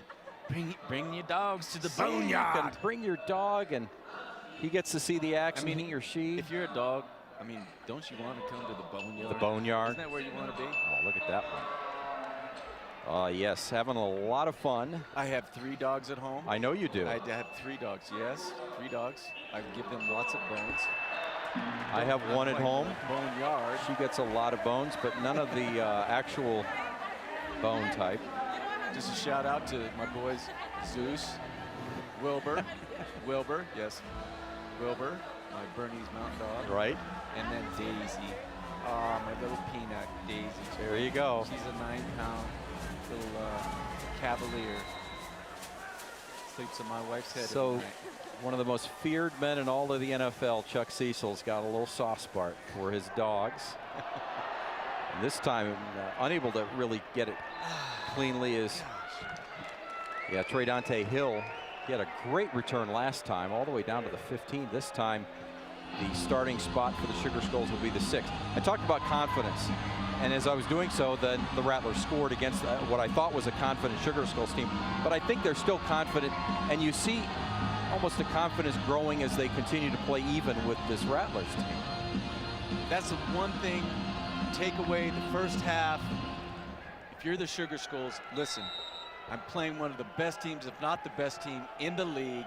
And oh, by the way, I got no problem hanging with these guys. It's not an accident. It's just man-to-man, mano-a-mano. I can handle whatever you got. Exactly. And I can give it to you, too. Mike Jones with the run there, and I think Official timeout for injury. there's an injured player on the field for the Rattlers, and that's Ricky Wyatt. He is their top tackler, their linebacker. He's the quarterback of their defense, and he's shaken up, a little hobbled there as he's trying to walk this off. They took the timeout for the injury. We'll have to see. He's going to be walked off the field, it looks like, and will be replaced for the time being. For the Sugar Skulls, it is important for them to establish some run. They were, that was the one area in this game that they haven't done well yet, is establish a running game and maybe eat some clock at the same time. Well, that is the one part, part that Barrett offers a little bit more as far as being a running quarterback. But hey, here's the deal. Medlock's rushed for 2 touchdowns today, and he's done a good job on the zone read. So, you know, give him credit. That's exactly Absolutely. right. You are correct about that. So right now it's Chris McAllister, who's kind of a hybrid defensive back, who's lined up in that linebacker role. But right now, you got to give credit to Mike Jones for getting a first down.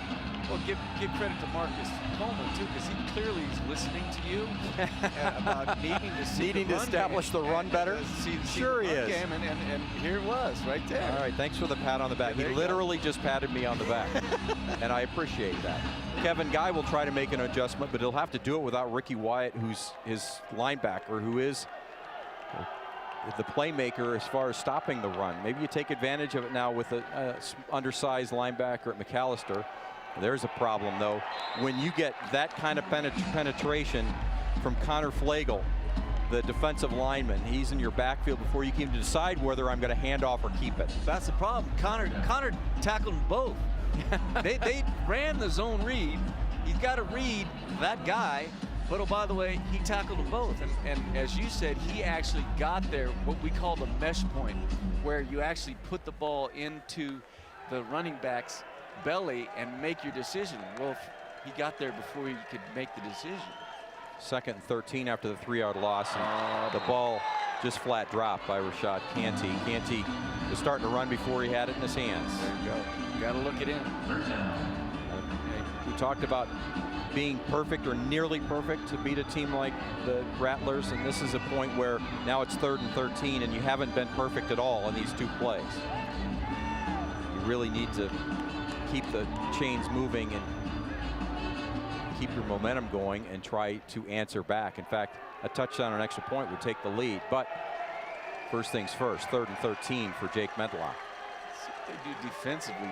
the Rattlers here. Oh, bang. Oh, he's going to go deep. Got him. He's got Harrington him. overthrown. Overthrew him. He had him too, but he overthrew him. Again, and you talked about it early in the game. What the Rattlers did to disrupt the Skulls in the first game when they were up in Phoenix was they really did a great job jamming and rerouting the offensive players for the Skulls, and they did a great job on 3 of them there. That one on the outside, boy, he got loose, but a little overthrown. It's just that close to being a touchdown or an incomplete pass, and it was just a little overthrown. Here's Marquez, blocked, and bouncing around in the end zone, and they're going to call it a touchdown. Recovered by Chris McAllister, who blocked it. So he blocks it, he recovers it, or at least the Rattlers did recover it. May have been Winfrey that recovered it, but we'll have to see. But just straight up the middle, Chuck. Boy, he just comes right through between the guard and the center. There's a little wedge right there. Comes right in the seam. Gets skinny. Watch, he turns his shoulder, gets skinny, and then bang, pushes through, puts his hand up, gets the block. Very reminiscent of the first meeting of these two teams, except it happened in the second quarter, and that was a blocked field goal for a touchdown, and then it was a fumble on the next play by the Sugar Skulls in that first meeting. And Timeouts. Rattlers. Suddenly it was a game that was well in hand by the Rattlers. They're taking a timeout now as they await the point after try. Sonata had enough guys on the field. One more comes back out. That's a huge momentum swing right there. Ginormous, to say the least. That's been the really great thing for the Sugar Skulls so far, is that they, I mean, it's been blow for blow, trading off touchdowns back and forth, and fake, and that's Harrington going in for the 2-point try. That's the 2-pointer. It just erases the missed PAT. The missed PAT. There you go. 42-28. Well, Kevin Guy. What a turn of events we've had here. First, it was a Rattlers touchdown to take a 6-point lead, then a blocked field goal try, touchdown, 2-point conversion, and the Rattlers have the lead at 42-28 here at Tucson Arena on the CW Tucson.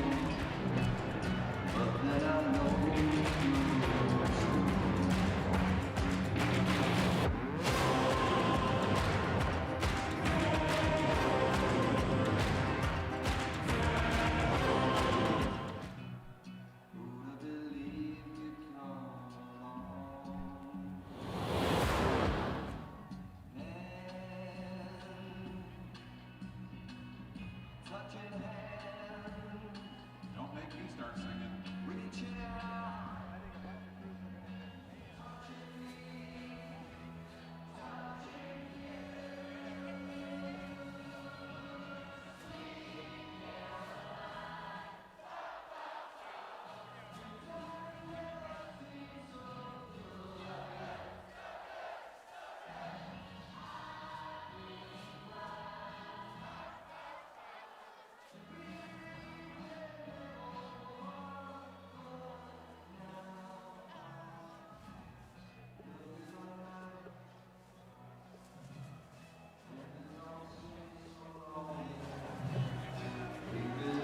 Quickly, the Rattlers have taken charge of this game, 42-28, 4:13 left in the third quarter. It was a blocked field goal touchdown that began to swing it, but this 2-point try, Chuck, talk us through it. Well, it's very similar to the fake field goal that the Sugar Skulls ran a couple weeks ago. They fumbled the snap. Clearly, Harrington there, he got it and took a page out of the Skulls book from a couple weeks ago. Same play except for the 2-point conversion. Now the kickoff. And again, Trey Dante Hill, he's going to cut to his left, fights his way over the 10. He's down at about the 13-yard line. Nice return. They got to get something going here, Chuck. The game is quickly slipping away if they don't have some way to get this ball in the end zone. Well, we said it from the beginning. The Rattlers are definitely they are the elite in this league, and the big thing for the Skulls is to not make mistakes. Well, that mistake is a big one, a block field goal for a touchdown, clearly. So it's going to be a lot to overcome. But hey, here's the deal: stay tuned. Stay tuned. Yeah, the scoring's not even close to being over yet. 42-28. This one might be 50-50 something by the time we're done. 60-60. Who knows? Medlock takes a snap quickly, fires it. Currington somehow comes up with it. Wow. He wasn't even ready for it. Hit him in the hands. He rejuggled it and caught it. Look what I got, Mom.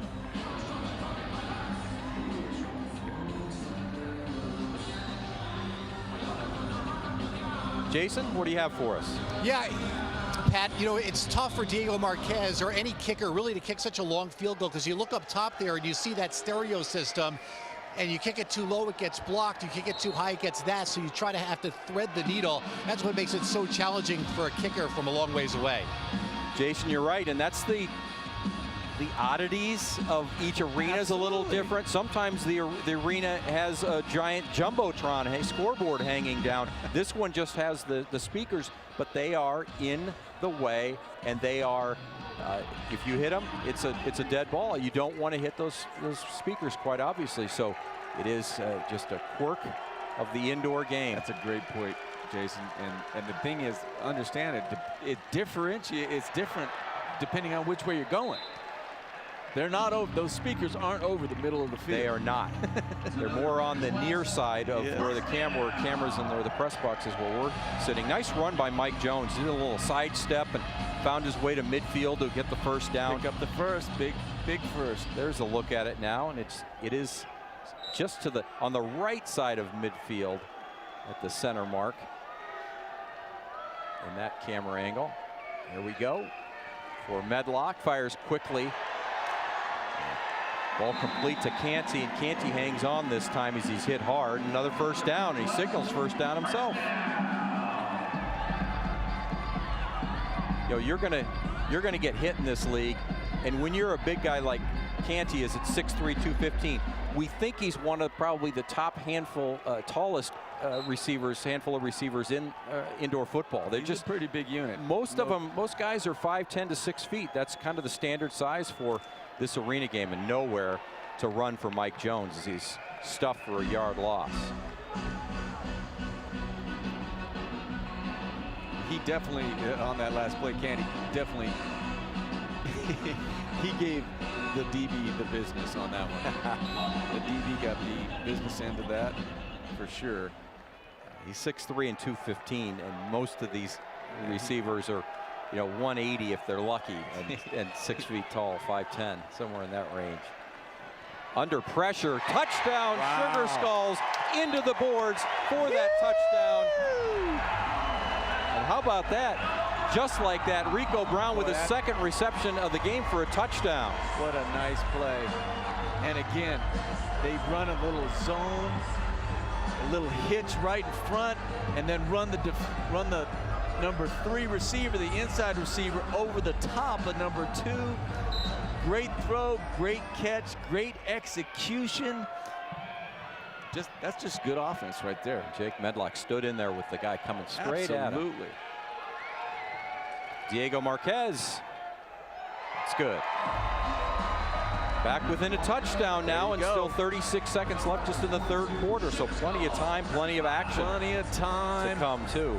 Just need to get a stop. Here we go. And what they did on that drive, Chuck, as you look at this touchdown again, is they kept the drive moving. They didn't have any negative plays. They had one bad rushing play, but they didn't shoot themselves in the foot. Again, just that is the way you draw that play up on the chalkboard when you're in the room. whatever they hand out to the players, you go here, you do this. That's the way it looks right there. They got exactly what they wanted. But here's the other thing that you got to understand. You could draw up whatever play you want, however you want it to go. You still have to throw the ball, catch the ball, and they did a great job doing that. And then the other thing, as a quarterback, you got to stand in there and take a hit sometimes. And Medlock did a great job. on that throw. Remember, he's the Indoor Football League veteran, 3 years in the league. In fact, last year he did Medlock, the IFL in passing and in TDs for Cedar Rapids for that franchise. The Sugar Skulls were very fortunate to get him, and that's going to go out of bounds, and you don't want that to happen on the kick. Diego Marquez was trying to miss the speakers, and when that ball doesn't even make the end zone and goes out of bounds, that goes up to the 25. Well, there's no question that Marquez and the Skulls are concerned about the return for the Rattlers. You're exactly right.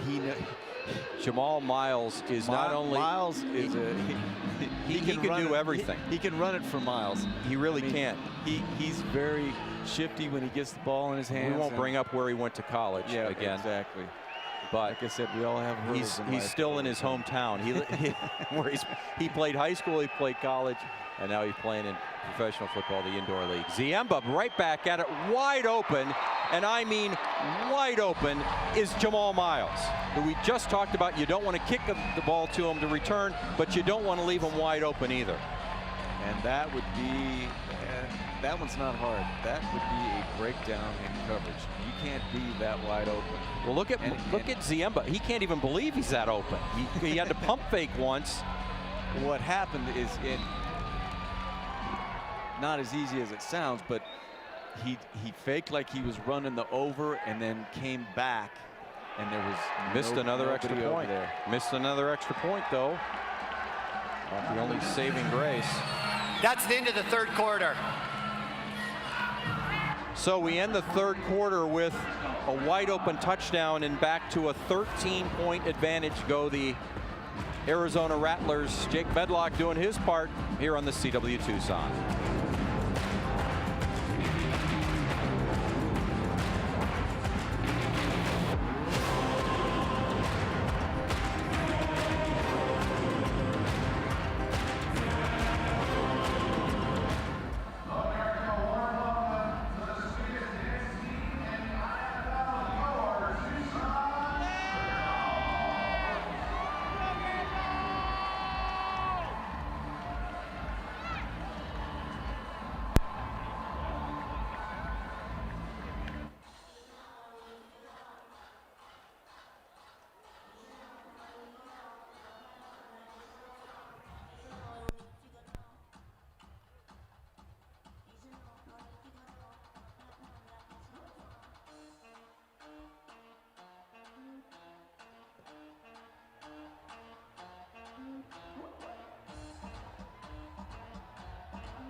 Bite up on number 7, and then, oh, by the way, Miles is wide open. Miles fakes like he's going on the over to the left, and then comes back to the right behind that zone defense defender. It was Augustine that drew all the eyes of the defense. Oh, ended quickly is Tridante Hill, and now more flags all over the field. That's good ball right there. Nice coverage. Wow. Yeah. You've got 4 defensive backs. You've got 4 guys, sometimes 5 going out.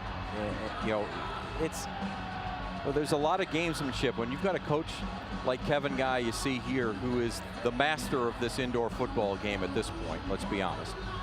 He's going to find ways to make adjustments, and he's going to find ways to get his guys open. Well, he definitely has more answers than questions, I promise you that. Haven't done it for 19 years. And he's got making in-game adjustments is as big a part as anything in football, and he's probably as good as it gets. Medlock, he's going to go up top. This ball, a lot of hand fighting going on. It's incomplete. It was, and then Rico Brown was well defended there. Bring up second down. You know, and that kind of, they're not going to call anything on that. It was clearly, you know, both guys heading down the field. Really good coverage by the corner right there. Winfrey is the corner that was on coverage. Number 15. The thing that he did there is he's looking back for the football. Look and lean. Does a great job looking and lean. When you're looking back for the football, you're not going to get called for interference. Second down and 10 now. This is the fake to Jones, and right up the middle, Medlock's just carrying guys. 3, 4 of them finally bringing him down. Nice run, about 15 yards. There you go. Little misdirection. I think he wants to look up here and say, what do you mean I'm not the running quarterback? I what can are you run. talking about? There you go. See number 43 there on the right top of your screen. Ricky Wyatt. Ricky Wyatt. He goes for the running back. Medlock reads him, keeps it, bang, goes up the middle, and away he goes. And in case you're just joining us or not familiar with the quarterback situation here, it's often said that Medlock, who just handed the ball off to Mike Jones, nice move as he shakes and bakes his way down to the 15. Medlock, known as the throwing quarterback, who runs not as often as Matt Barrett, who's known as both the passing and a running quarterback, but probably the better runner. But Medlock showing he can do both. But it's Mike Jones. What a load this guy is at 215 pounds. And he's got some footwork, but too. No. For being that big, he's got really nifty feet. If you see that cut that he made right there, not everybody can do that. Not even in football. In the outdoor game. That's good stuff. Well, they're running the ball much better here in the second half, but they find themselves trailing now by 13. Rolling out is Medlock, and that's going to be broken up nicely. A flag down on the field, and often you get a little defensive holding. Defensive holding. I think that's what we might see here. It was first down. If not illegal contact. That's the one thing that the Rattlers did. Let's see what the call is. Holding. Defense number 36. Half the distance to the goal. Automatic first down. That's the thing that they did really well in the first meeting against the Skulls is they banged them and really disrupted their pass patterns. And they've been doing that today as well, but this time they've disrupted them too well by holding. Philip Henry was the one flagged for the hold. Now it's first and goal from the 7. Medlock, he's caught in the backfield and just knocked in the chin. Wow, it's a big hit by Lance McDowdell. Right at the chin. Forearm to the chin as you're trying to make a cut. Wow. That was get your attention right there. Sure will. That's definitely not a helmet to helmet. It's like more of a forearm to the helmet right there. Bang. Big hit to the turf as well. So far, Jake Medlock has showing no signs of effects of that one. Nice to meet you. Second and goal now. They're from the 10, though. Medlock almost untouches Wyatt. He throws back over the middle. It's picked off. Ill-advised pass, and it's picked off by Philip Henry, and he's going to go to the house. Touchdown, Rattlers.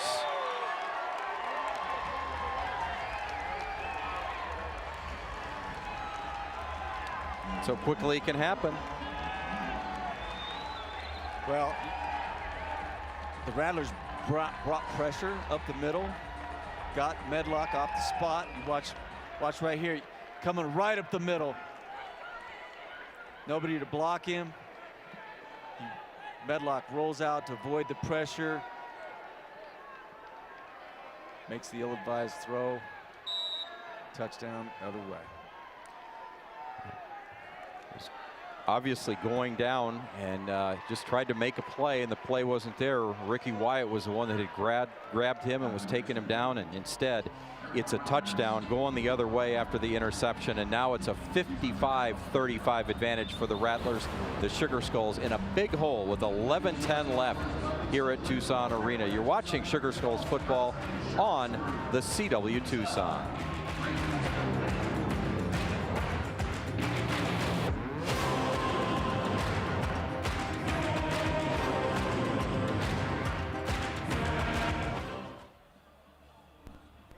Dizziness is a common symptom after a concussion, so tonight we're hosting the Banner University Medicine Dizzy Race. Today we have Junior with the face paint. Joey will take 10 spins, run an inflatable football, and race to midfield. The first person across the 25-yard line wins a t-shirt and 2 tickets to the next Sugar Skulls home game. On your mark, get set, spin! Oh God, I hope I don't throw up this one.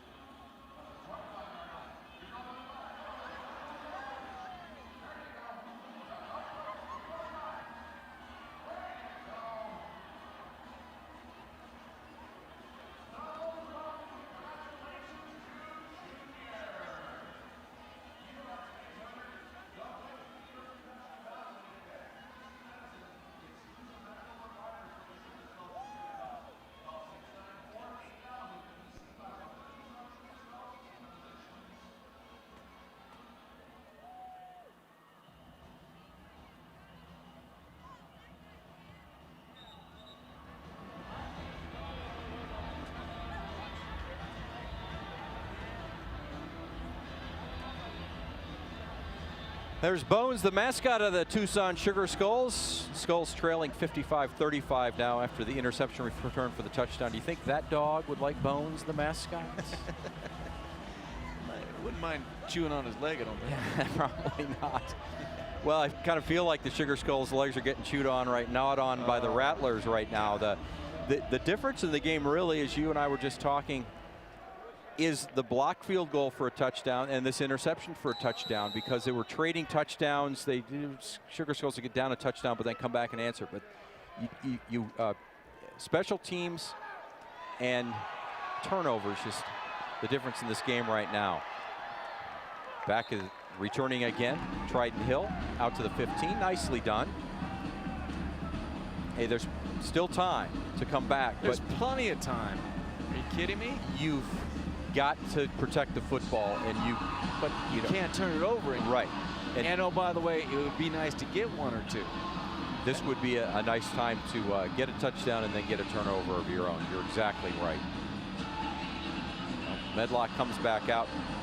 I'm sure he'll be the first to tell you that it would have been better for him to eat that football to live another down than it was to kind of blindly throw that as he was being hauled down. It was intercepted and returned for the touchdown by Philip Henry.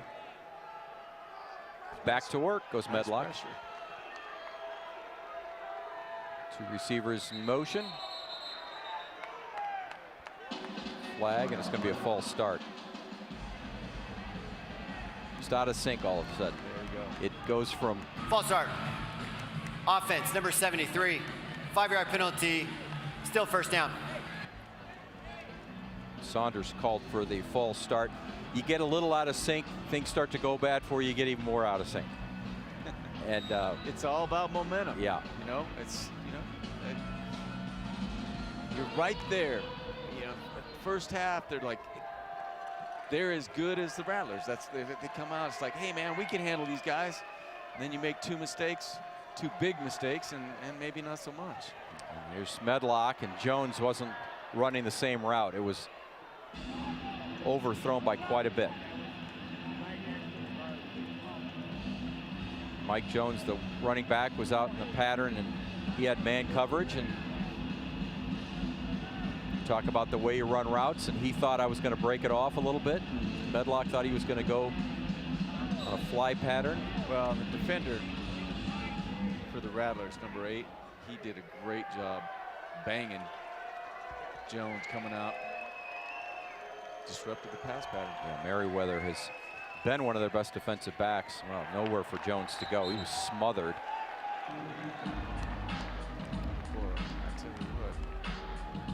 The whole complexion of this game has turned. Oh, looked like something might have give way there on his knee. He's hobbled for sure. Now remember, in this league, you carry 2 running backs, but you deactivate one of them, and deactivated again was Shaq Thornton. And Shad Thornton was terrific in the first home game here, the inaugural home game for the Sugar Skulls, but he hasn't played since. Medlock decides to tuck it and run. Oh, and there's a big hit, and that's a flag. That's going to be absolutely. It is something they've been flagged, the Sugar Skulls, twice. Well, turnabout's fair play. If you're going to flag those other ones, this is twice as hard as those other Personal foul. Defense number 43. Late hit. 15-yard penalty. Automatic first down. Ricky Wyatt Jr., the linebacker, the standout linebacker for the Rattlers, flag for this. And again, I'm not going to. Yeah, see, he's already out of bounds. When he sticks the ball out of bounds. Oh, absolutely. Like he declared himself out of bounds. He gave himself up, is what he did. I understand the call, but again, the defender, in his defense, he's running full speed, and he's trying to stop, but he just can't stop that fast. First down now. Try to get back in this to the Sugar Skulls. Jones, the handoff. There are flags everywhere. I've got a count of 3 of them. Good. Lifted his guy on the defensive line, lifted his hand. That's Flagel, Connor Flagel. Mr. Flagel lifted his hand. Illegal defense, number 44. He lifted his hand. The lineman was not in a 3 or 4 point stance at the snap. 5-yard penalty, still first down.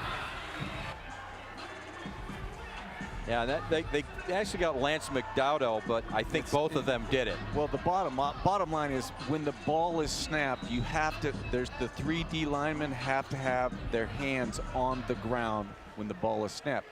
Basically what happened, they gave him a hard count, and so he thought he kind of flinched and picked his hand up, and then they snapped it on the second count, so that's an illegal defense. And there's a quick pass and complete to Canty. Nice job by Jake Medlock of getting the ball there on time and in a hurry.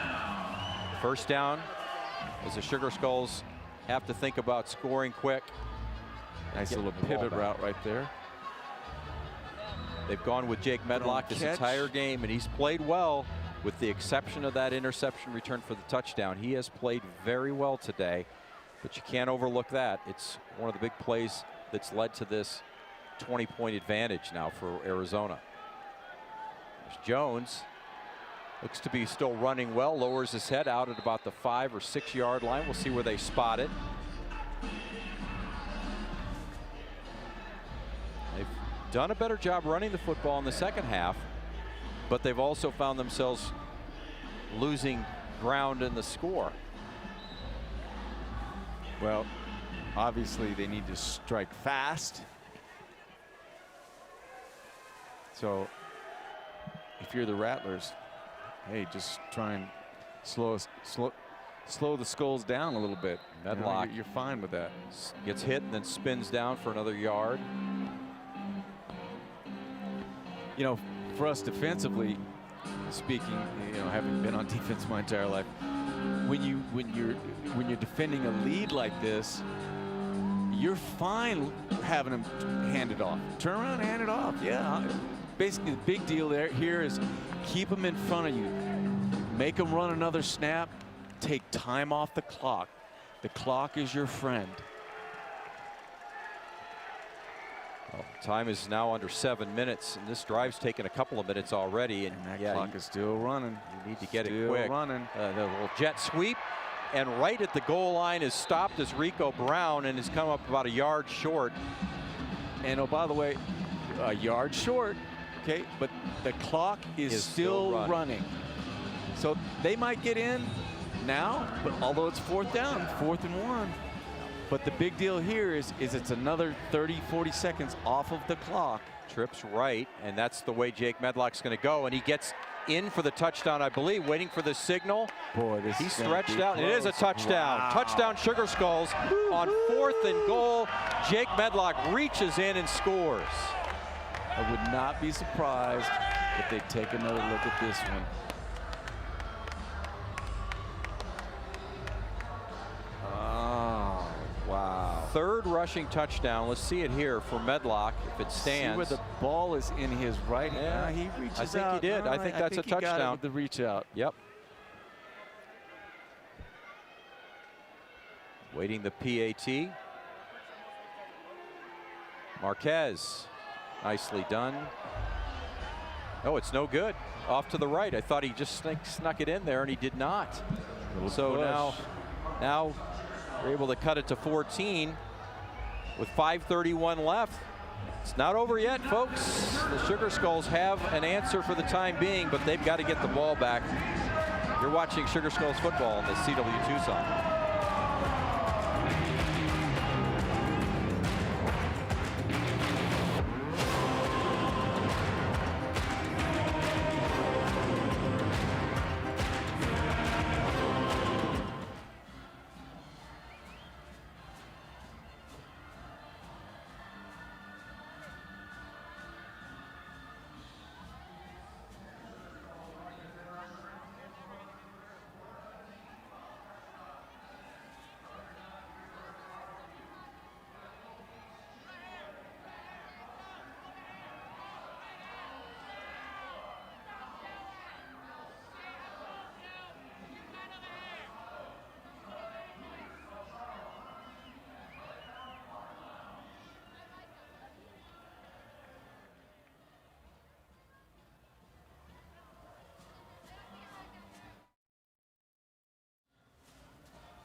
Sugar Skulls have the score there to cut it to 55-41. Now, is it going to be an onside kick, or will Diego Marquez kick away? And it's kind of a little squib kick that goes to the up back, and that's Harrington bringing it out.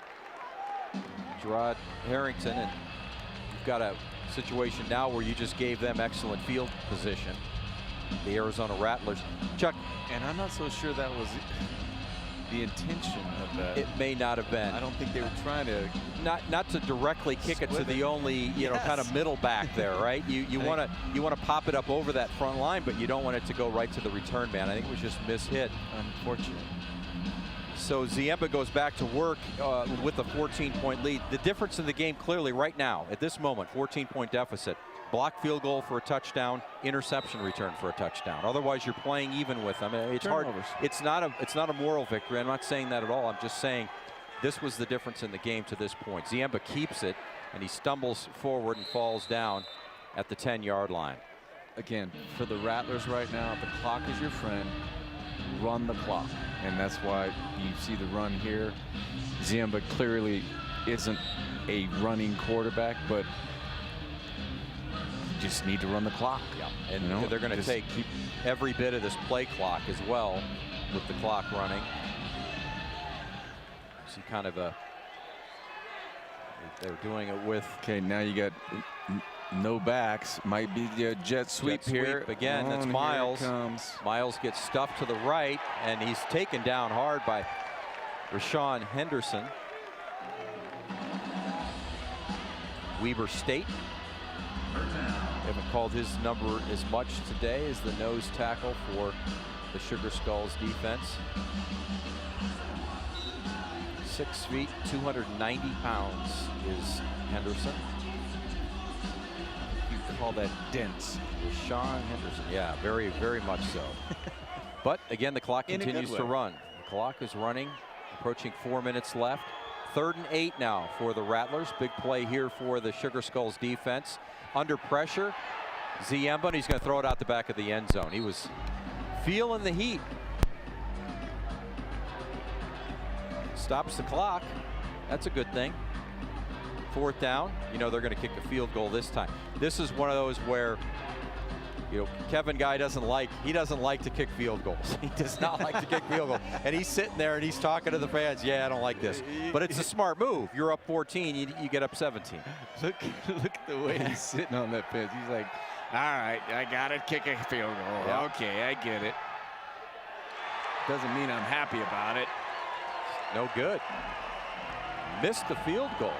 No bueno. Yeah, so now the Sugar Skulls take over at the 5. So that 3-score advantage that he was hoping for didn't even come true. So you're talking about, we're not talking about practice. No, we're not. We've got to go to break. 3:22 left here on the CW Tucson.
Jake Medlock and the Sugar Skulls back to work here, trailing by 14, 3:22 left, but they got what they needed, Chuck. They got to stop a missed field goal try by the Rattlers.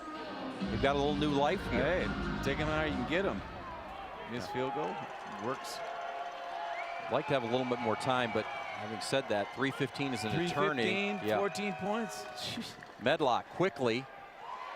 It's complete. Scored 5 times. Quickly taken down is Canty, Rashad Canty, using that 6'3" frame to haul it in with those long arms. Talked about him being one of the tallest receivers in the Indoor Football League. 2nd down, clock running. Kind of surprised at how long they're taking to get this call off. Hurt his chin, the offensive coordinator's given the play to Medlock, who's told the Sugar Skulls in the huddle, and now they break formation. You'd think they'd have a little more urgency than this. In motion, 2 receivers left, and right through the hands of Currington. He kind of alligator armed it a little bit there, didn't he? It's unfortunate. He had run for a little while. He did. Again, there was a little color in the way, like you said. Wasn't sure he was free to go there. Right. little tentative. He was a little tentative. Like you Clock said, is still running. Alligator, little T-Rex. Yeah, a arms. little T-Rex arms. Doesn't Yes. help the matter. Yes. All right, under 2 minutes now. Receivers, 2 of them left. Medlock rolls left. He's going to spin and get the first down on his feet out to the 20-yard line. He's keeping this drive going, and now they're going to stop the clock to move the chains. And I think they'd hustle up here and get this play off before, or just as the clock restarts here. There was no foul on the play for an umpire pick. Result of the play is a first down.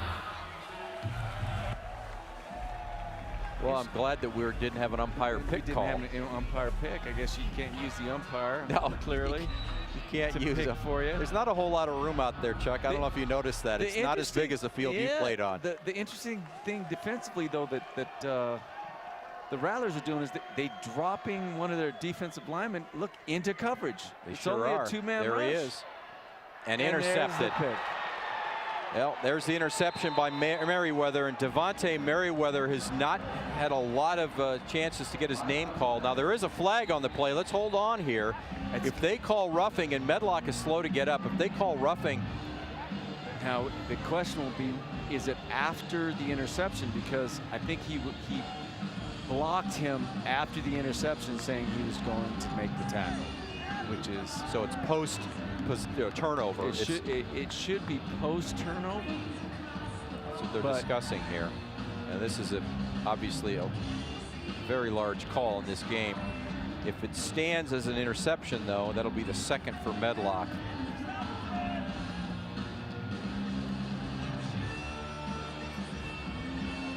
And it's Devontae Merriweather with the pick. After the interception, personal foul, defense number 33, unnecessary hit on the quarterback. 15-yard penalty, first down, Arizona. Flagel, number 33, was actually the one that, if you look here, he drops into coverage and then comes up. He doesn't hit the quarterback initially, but when he turns around and sees that his teammate intercepted it, now he went and blocked Medlock. And that's what he got the call. Yeah. He apparently blocked him too hard. And that's why he's standing over there. You saw him over there, like, kind of confused. All I did was block him. Well, that'll pretty much seal this game. Down by 2 scores and coming up on a minute to play. They're just going to wait for the 1-minute warning here. We'll make it to the old 1-minute warning. 1-minute warning. 1 minute warning. 1 minute warning. I beat you to it, Ty. 55-41. 1 minute to go. The Sugar Skulls trailing the Rattlers as Arizona tries to end this game with their 6th win.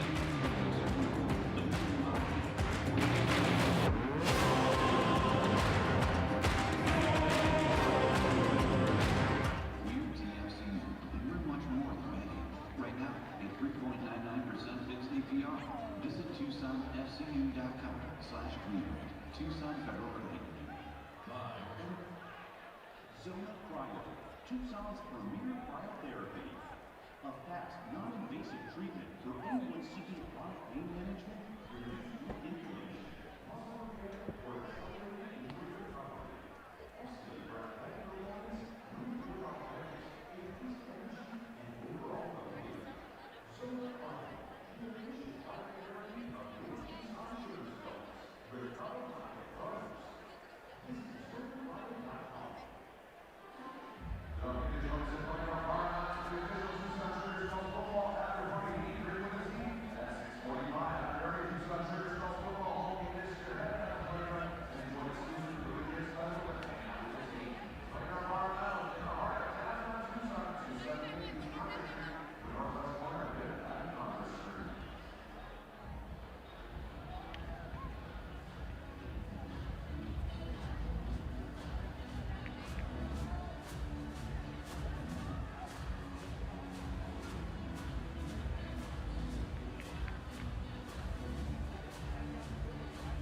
Back to the offensive side of the football for the Rattlers after the interception. Just waiting to play out this last 1 minute of the game unless the Sugar Skulls are able to pull off a miracle here. And the handoff to Lally. Jabri Lally is able to get 5 yards and milk the clock, although the Sugar Skulls are going to take a timeout, I believe. Use their timeouts. Timeout. Sugar Skulls, they're first. Please reset the game clock to 54 seconds. 5-4. A couple more seconds added back onto the clock. Well, 54 seconds. 54 seconds, Glenn. come on, Glenn. Thank you. 54 seconds, Glenn. Glenn's right next Did door you to hear us. it? He got it. Come on, Glenn. It's a lot of pressure. Not only is the head referee calling Glenn out, now you're calling Glenn out. What are we doing, Glenn? Yeah, they got it. 54 You know seconds. what, to play. Glenn must have been thinking. Glenn was thinking, you know what? A good friend of mine, Coach Rick LaRose, he told me this one time. Don't think, you only hurt the team. He's right. Actually, I was told that by my secondary coach when I was with the Green Bay Packers, Dick Geron. I remember Dick Geron, yeah. Chuck, don't think, you only hurt the team. Well, you don't have to be a big thinker to realize that this game is going to fall in the win category of the Arizona Rattlers, and the second straight loss for the Sugar Skulls. That'll be a first Timeout. down. Tucson, they're second. But listen, a loss is a loss. They had more points than us. The thing you take away from this game, if you're the Sugar Skulls, okay, the top 6 teams get in the playoffs, okay? They were 5th coming into the game. Here's the bottom line. We know that if we don't shoot ourselves in the foot and make stupid mistakes, we can play with the best team in the league. Because they proved that did, yes. definitely in the first half. I'm just going to power the ball forward is Jeff Ziemba. And even with this loss dropping to 3-3 for the Sugar Skulls, they will remain in 5th place at 3-3. Timeout. Tucson, their final. Taking that final timeout just, you know, in case, as I said, a miracle happens, but it's a foregone conclusion at this point. As Kevin Guy comes into the house that he helped build, in the sense that the Sugar Skulls are here because of him. The Sugar Skulls turf is designed by him. He and his wife, along with Ali Farhang, own this Sugar Skulls team in Tucson, but he, of course, is first and foremost the head coach of the Rattlers. I said earlier that a little conflict of interest. I promise you, okay, having been a coach in the NFL for 15 years, there's no conflict for him of interest. He's the head coach of the Arizona Rattlers. He's trying to beat the Tucson Sugar Skulls. Exactly. There is no conflict there. Right. It's very easy to forget. False start. Offense number 99, 5-yard penalty. Replay second down. It's very easy to forget your loyalties when you're out there coaching. Yeah. Listen, his wife Kathy, okay, his children, his mother, his father, they could be like in uniform for the Sugar Skulls. He's trying to beat them. He's the coach for the Arizona Rattlers. Trust me on that one. Yep. And next week, that ain't hard. And next week he'll go back to trying to win for the Rattlers, but also rooting that the Sugar Skulls win as an owner, but not when they play each other head to head. There's no way that you're going to do anything but try to win. And you're not going to take it easy on Marcus Coleman. You're not going to take it easy on the Sugar Skulls. But what you're going to try to do is find a way to beat them and hope that they get better as well. And I think the Sugar Skulls got better even with 2 straight losses. I think they've learned a lot about themselves. And, you know, part of the big part of football is just who can you trust? You're talking about the 2 old linemen, Montez, what have you, that old roommates of Medlock, you know, who can you trust? Who do you believe in when times get tough? Who are the guys that you can count on to do what they're supposed to do? A standing ovation by some Rattlers fans, but some Sugar Skulls fans as well. I think they appreciate what they saw here today. And you saw the hug between the head coaches, between Marcus Coleman and Kevin Guy. And the final score is 55-41. The Rattlers had the better of the Sugar Skulls today, especially in the second half. We'll be back to wrap this up here on the CW Tucson right after this break. Stay with us.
Welcome back, 55-41, the Rattlers final, and it is the guy who wears many hats, Kevin Guy, standing by with Jason Barr. Jason? All right, I'm joined now by winning coach Kevin Guy of the Rattlers, who also happens to own the Sugar Skulls. Coach Guy, we just saw you have a handshake with Marcus Coleman, the Sugar Skulls head coach. What did you tell him? Well, I thought the guys came out ready to play today. You know, it looked like they had a great week of practice, and, you know, they gave us all we wanted for the first 3 quarters. Those 2 turnovers were the difference in the game. You know, we blocked a field goal for a touchdown, and then we had an interception run back for a touchdown. So, you know, that was the difference in the game. But I thought they played us a lot tougher than they did the first time, and I got to go back and address my locker room. We didn't come out with the right mindset, and I think after we beat them the way we did the first time, that they thought they were just going to show up, and I knew Tucson was going to be ready to play, and you know, it was a ball game. How did it feel for you to be coaching here at the Tucson Arena? You know, the team that you own, coaching against this team. Any emotions or anything like that? Or you're just so focused on the game, that's all you're thinking about? Yeah, you know, before the game I walked around and was looking at how everything was set up and all that. But, you know, once the game gets going, the juices are flowing, you know, the competitive part comes out. So, you know, I appreciate the support here in Tucson. We had a great crowd, and we just got to keep building on it. Your thoughts on the Sugar Skulls as a whole? You know, it's just their first year, 3-3 so far. Is this team, the Sugar Skulls, that is where you thought they'd be at this point? Yeah, I thought we let one get away last week against Nebraska, but, you know, at the end of the day, out of the 4 expansion teams, we're ahead of all the other expansion teams. So, you know, we always want to do better and get better. So, but yeah, you know, I'm pleased right now. I mean, we just got to keep working. You know, we got to keep paddling our boats in the right direction and just keep working and try to build it. You talked about the 2 big plays that were the difference in the game, the blocked field goal, and you talked about the interception return of Philip Henry. But this team, the Sugar Skulls, probably played you as tough, if not tougher, than anybody who you've faced so far this year. No, there's no doubt. I mean, this is our toughest game of the year so far. You know, we win by 14. I mean, Sioux Falls, we won by 18. So, you know, Sioux Falls, you know, so I think Tucson can play. You know, I think they're 2-3 players away at certain spots. You know, Coach Marcus, I know him, he'll keep trying to upgrade the roster, and you know, they'll get better in those spots. And it's all about getting better down the backstretch and being ready to play, you know, in the tournament. You got to get in first, but, you know, you got to handle your business in regular season. But they got a chance. All right, you guys have been perfect so far. Congrats on the win today, and good luck the rest of the way. We'll see you for 2 more games against the Sugar Skulls later in the season. You got it. Thank you, Jason. Okay, Coach Guy. Pat? All right, Jason, thank you. A lot to digest there, and we'll do that when we come back on the other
Obviously, you can see that we have the talent to match up with them.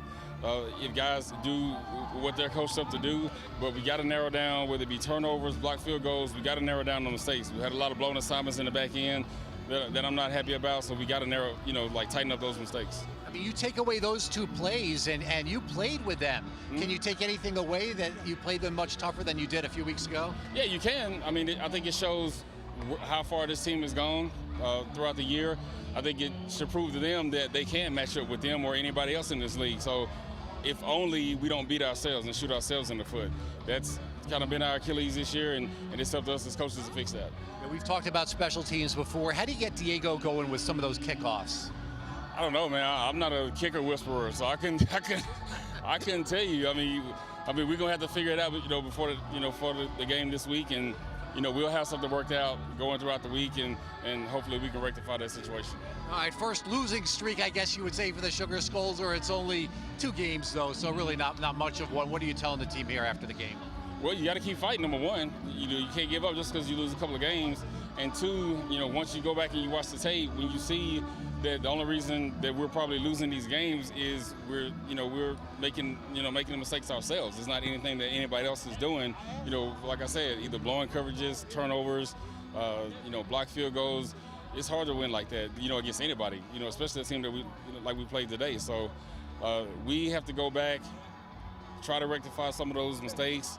Make sure that we understand, they understand what we're trying to coach them up to do, and be in the position that we need them to be in, and see what happens after that. But we need to play a lot better on a more consistent level. You've used 2 quarterbacks in games before, but you just went with Jake Medlock today. Did you think about playing Matt Parent at all in this one? No, Jake was in the whole game. We didn't think about putting Matt in. We thought Jake got hurt on this last touchdown that he scored, and obviously Matt would have been forced to play, but we were going to ride Jake the whole way. Yeah, it looked like there was a late hit on him late in that game, but he looked all right. Yeah, I mean, he came back. He's a tough kid. He's meaty, so he can take a little bit of punishment. All right, thanks for answering a bunch of questions here after the loss. We appreciate you being a good sport. Sugar Skulls 3-3 now after the loss here to the Arizona Rattlers. Thanks to Marcus Coleman for a few minutes. We'll go back up to the broadcast booth now. Pat and Chuck. All right, Jason, thank you. And yeah, it's never easy to talk after a loss, but there were some positive messages there from Coach Coleman. With the Arizona legend, Chuck Cecil, I'm Pat Paris. Welcome back up to the broadcast booth. It's great to know that both the coaches said exactly what you said, and it was the turnover, the blocked field goal for a touchdown and the interception for the touchdown. That's not top secret. Yeah, you're right. Kind of easy to figure out. I mean, they played toe-to-toe with the Rattlers today, the Sugar Skulls, and the blocked field goal for a touchdown and an interception return for a touchdown. I mean, the 2 big plays, 2 huge plays have basically determined the game. And give Marquez a little credit or a little leeway about the block kick. He is back here to our left, and oh, by the way, the speakers are up here to our right. He doesn't have a free kick with a 50-whatever-yard field goal it was to go for it. I mean, he had to kind of try and keep it lower, and it got blocked, and there they are.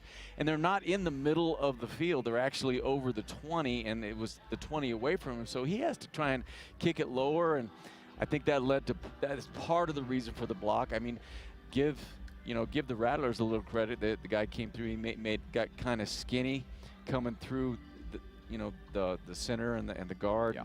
Kind of got skinny, got through there, and then got his hand up and made the block. And so it's good play on their part. And it's twice that they've done that now to the Sugar Skulls. In both games, they've had a blocked field goal for a touchdown. That's an area to work on for the Sugar Skulls, which Marcus Coleman will. The unfortunate interception for a touchdown, those are going to happen when you're trying to come back, and it bit them again, as he said, shot themselves in the foot. The highlights, there were plenty of them, but don't forget, this was a 28-28 game at halftime. This team gave the Rattlers all they could handle, and Jake Medlock, you saw the touchdown run. He was terrific in this game as far as scoring touchdowns, and what a touch. Oh, that's a great throw right there. Great throw, great catch, and good route. I mean, just great execution on part of the offense, and then clearly, hey, you got to give Ziamba. Ziamba was very efficient as well, and good with the football, avoiding pressure when he needed to, and then finding the open receivers. Again, this is a blown coverage by the by the Rattlers, or excuse me, by the Skulls, and finds the open guy. And again, don't blame, I wouldn't blame the defenders as much on that one, because it was really a nice route, nice execution. They had time offensively for the play to develop. He came down, motion, went like he was going over to the left, and then came back to the right behind the zone defender over there. So it's nice execution. Yes. And just good throw, good catch, and you know, sometimes you got to give the offense credit. Yeah, you do. They're getting paid too. And it's also an offense that's led by Kevin Guy, who also, by the way, calls plays on defense. Kevin Guy never leaves the field. You know that he's a two-way player. He never leaves the field because he's calling offense and defense. And then, oh, by the way, he owns the Sugar Skulls too. But I'll ask you what Jason asked Kevin Guy. At 3-3 now, a disappointing 3-3 for the Sugar Skulls. Probably figured they'd be 4-2. They should have likely won last week against Nebraska. But at 3-3.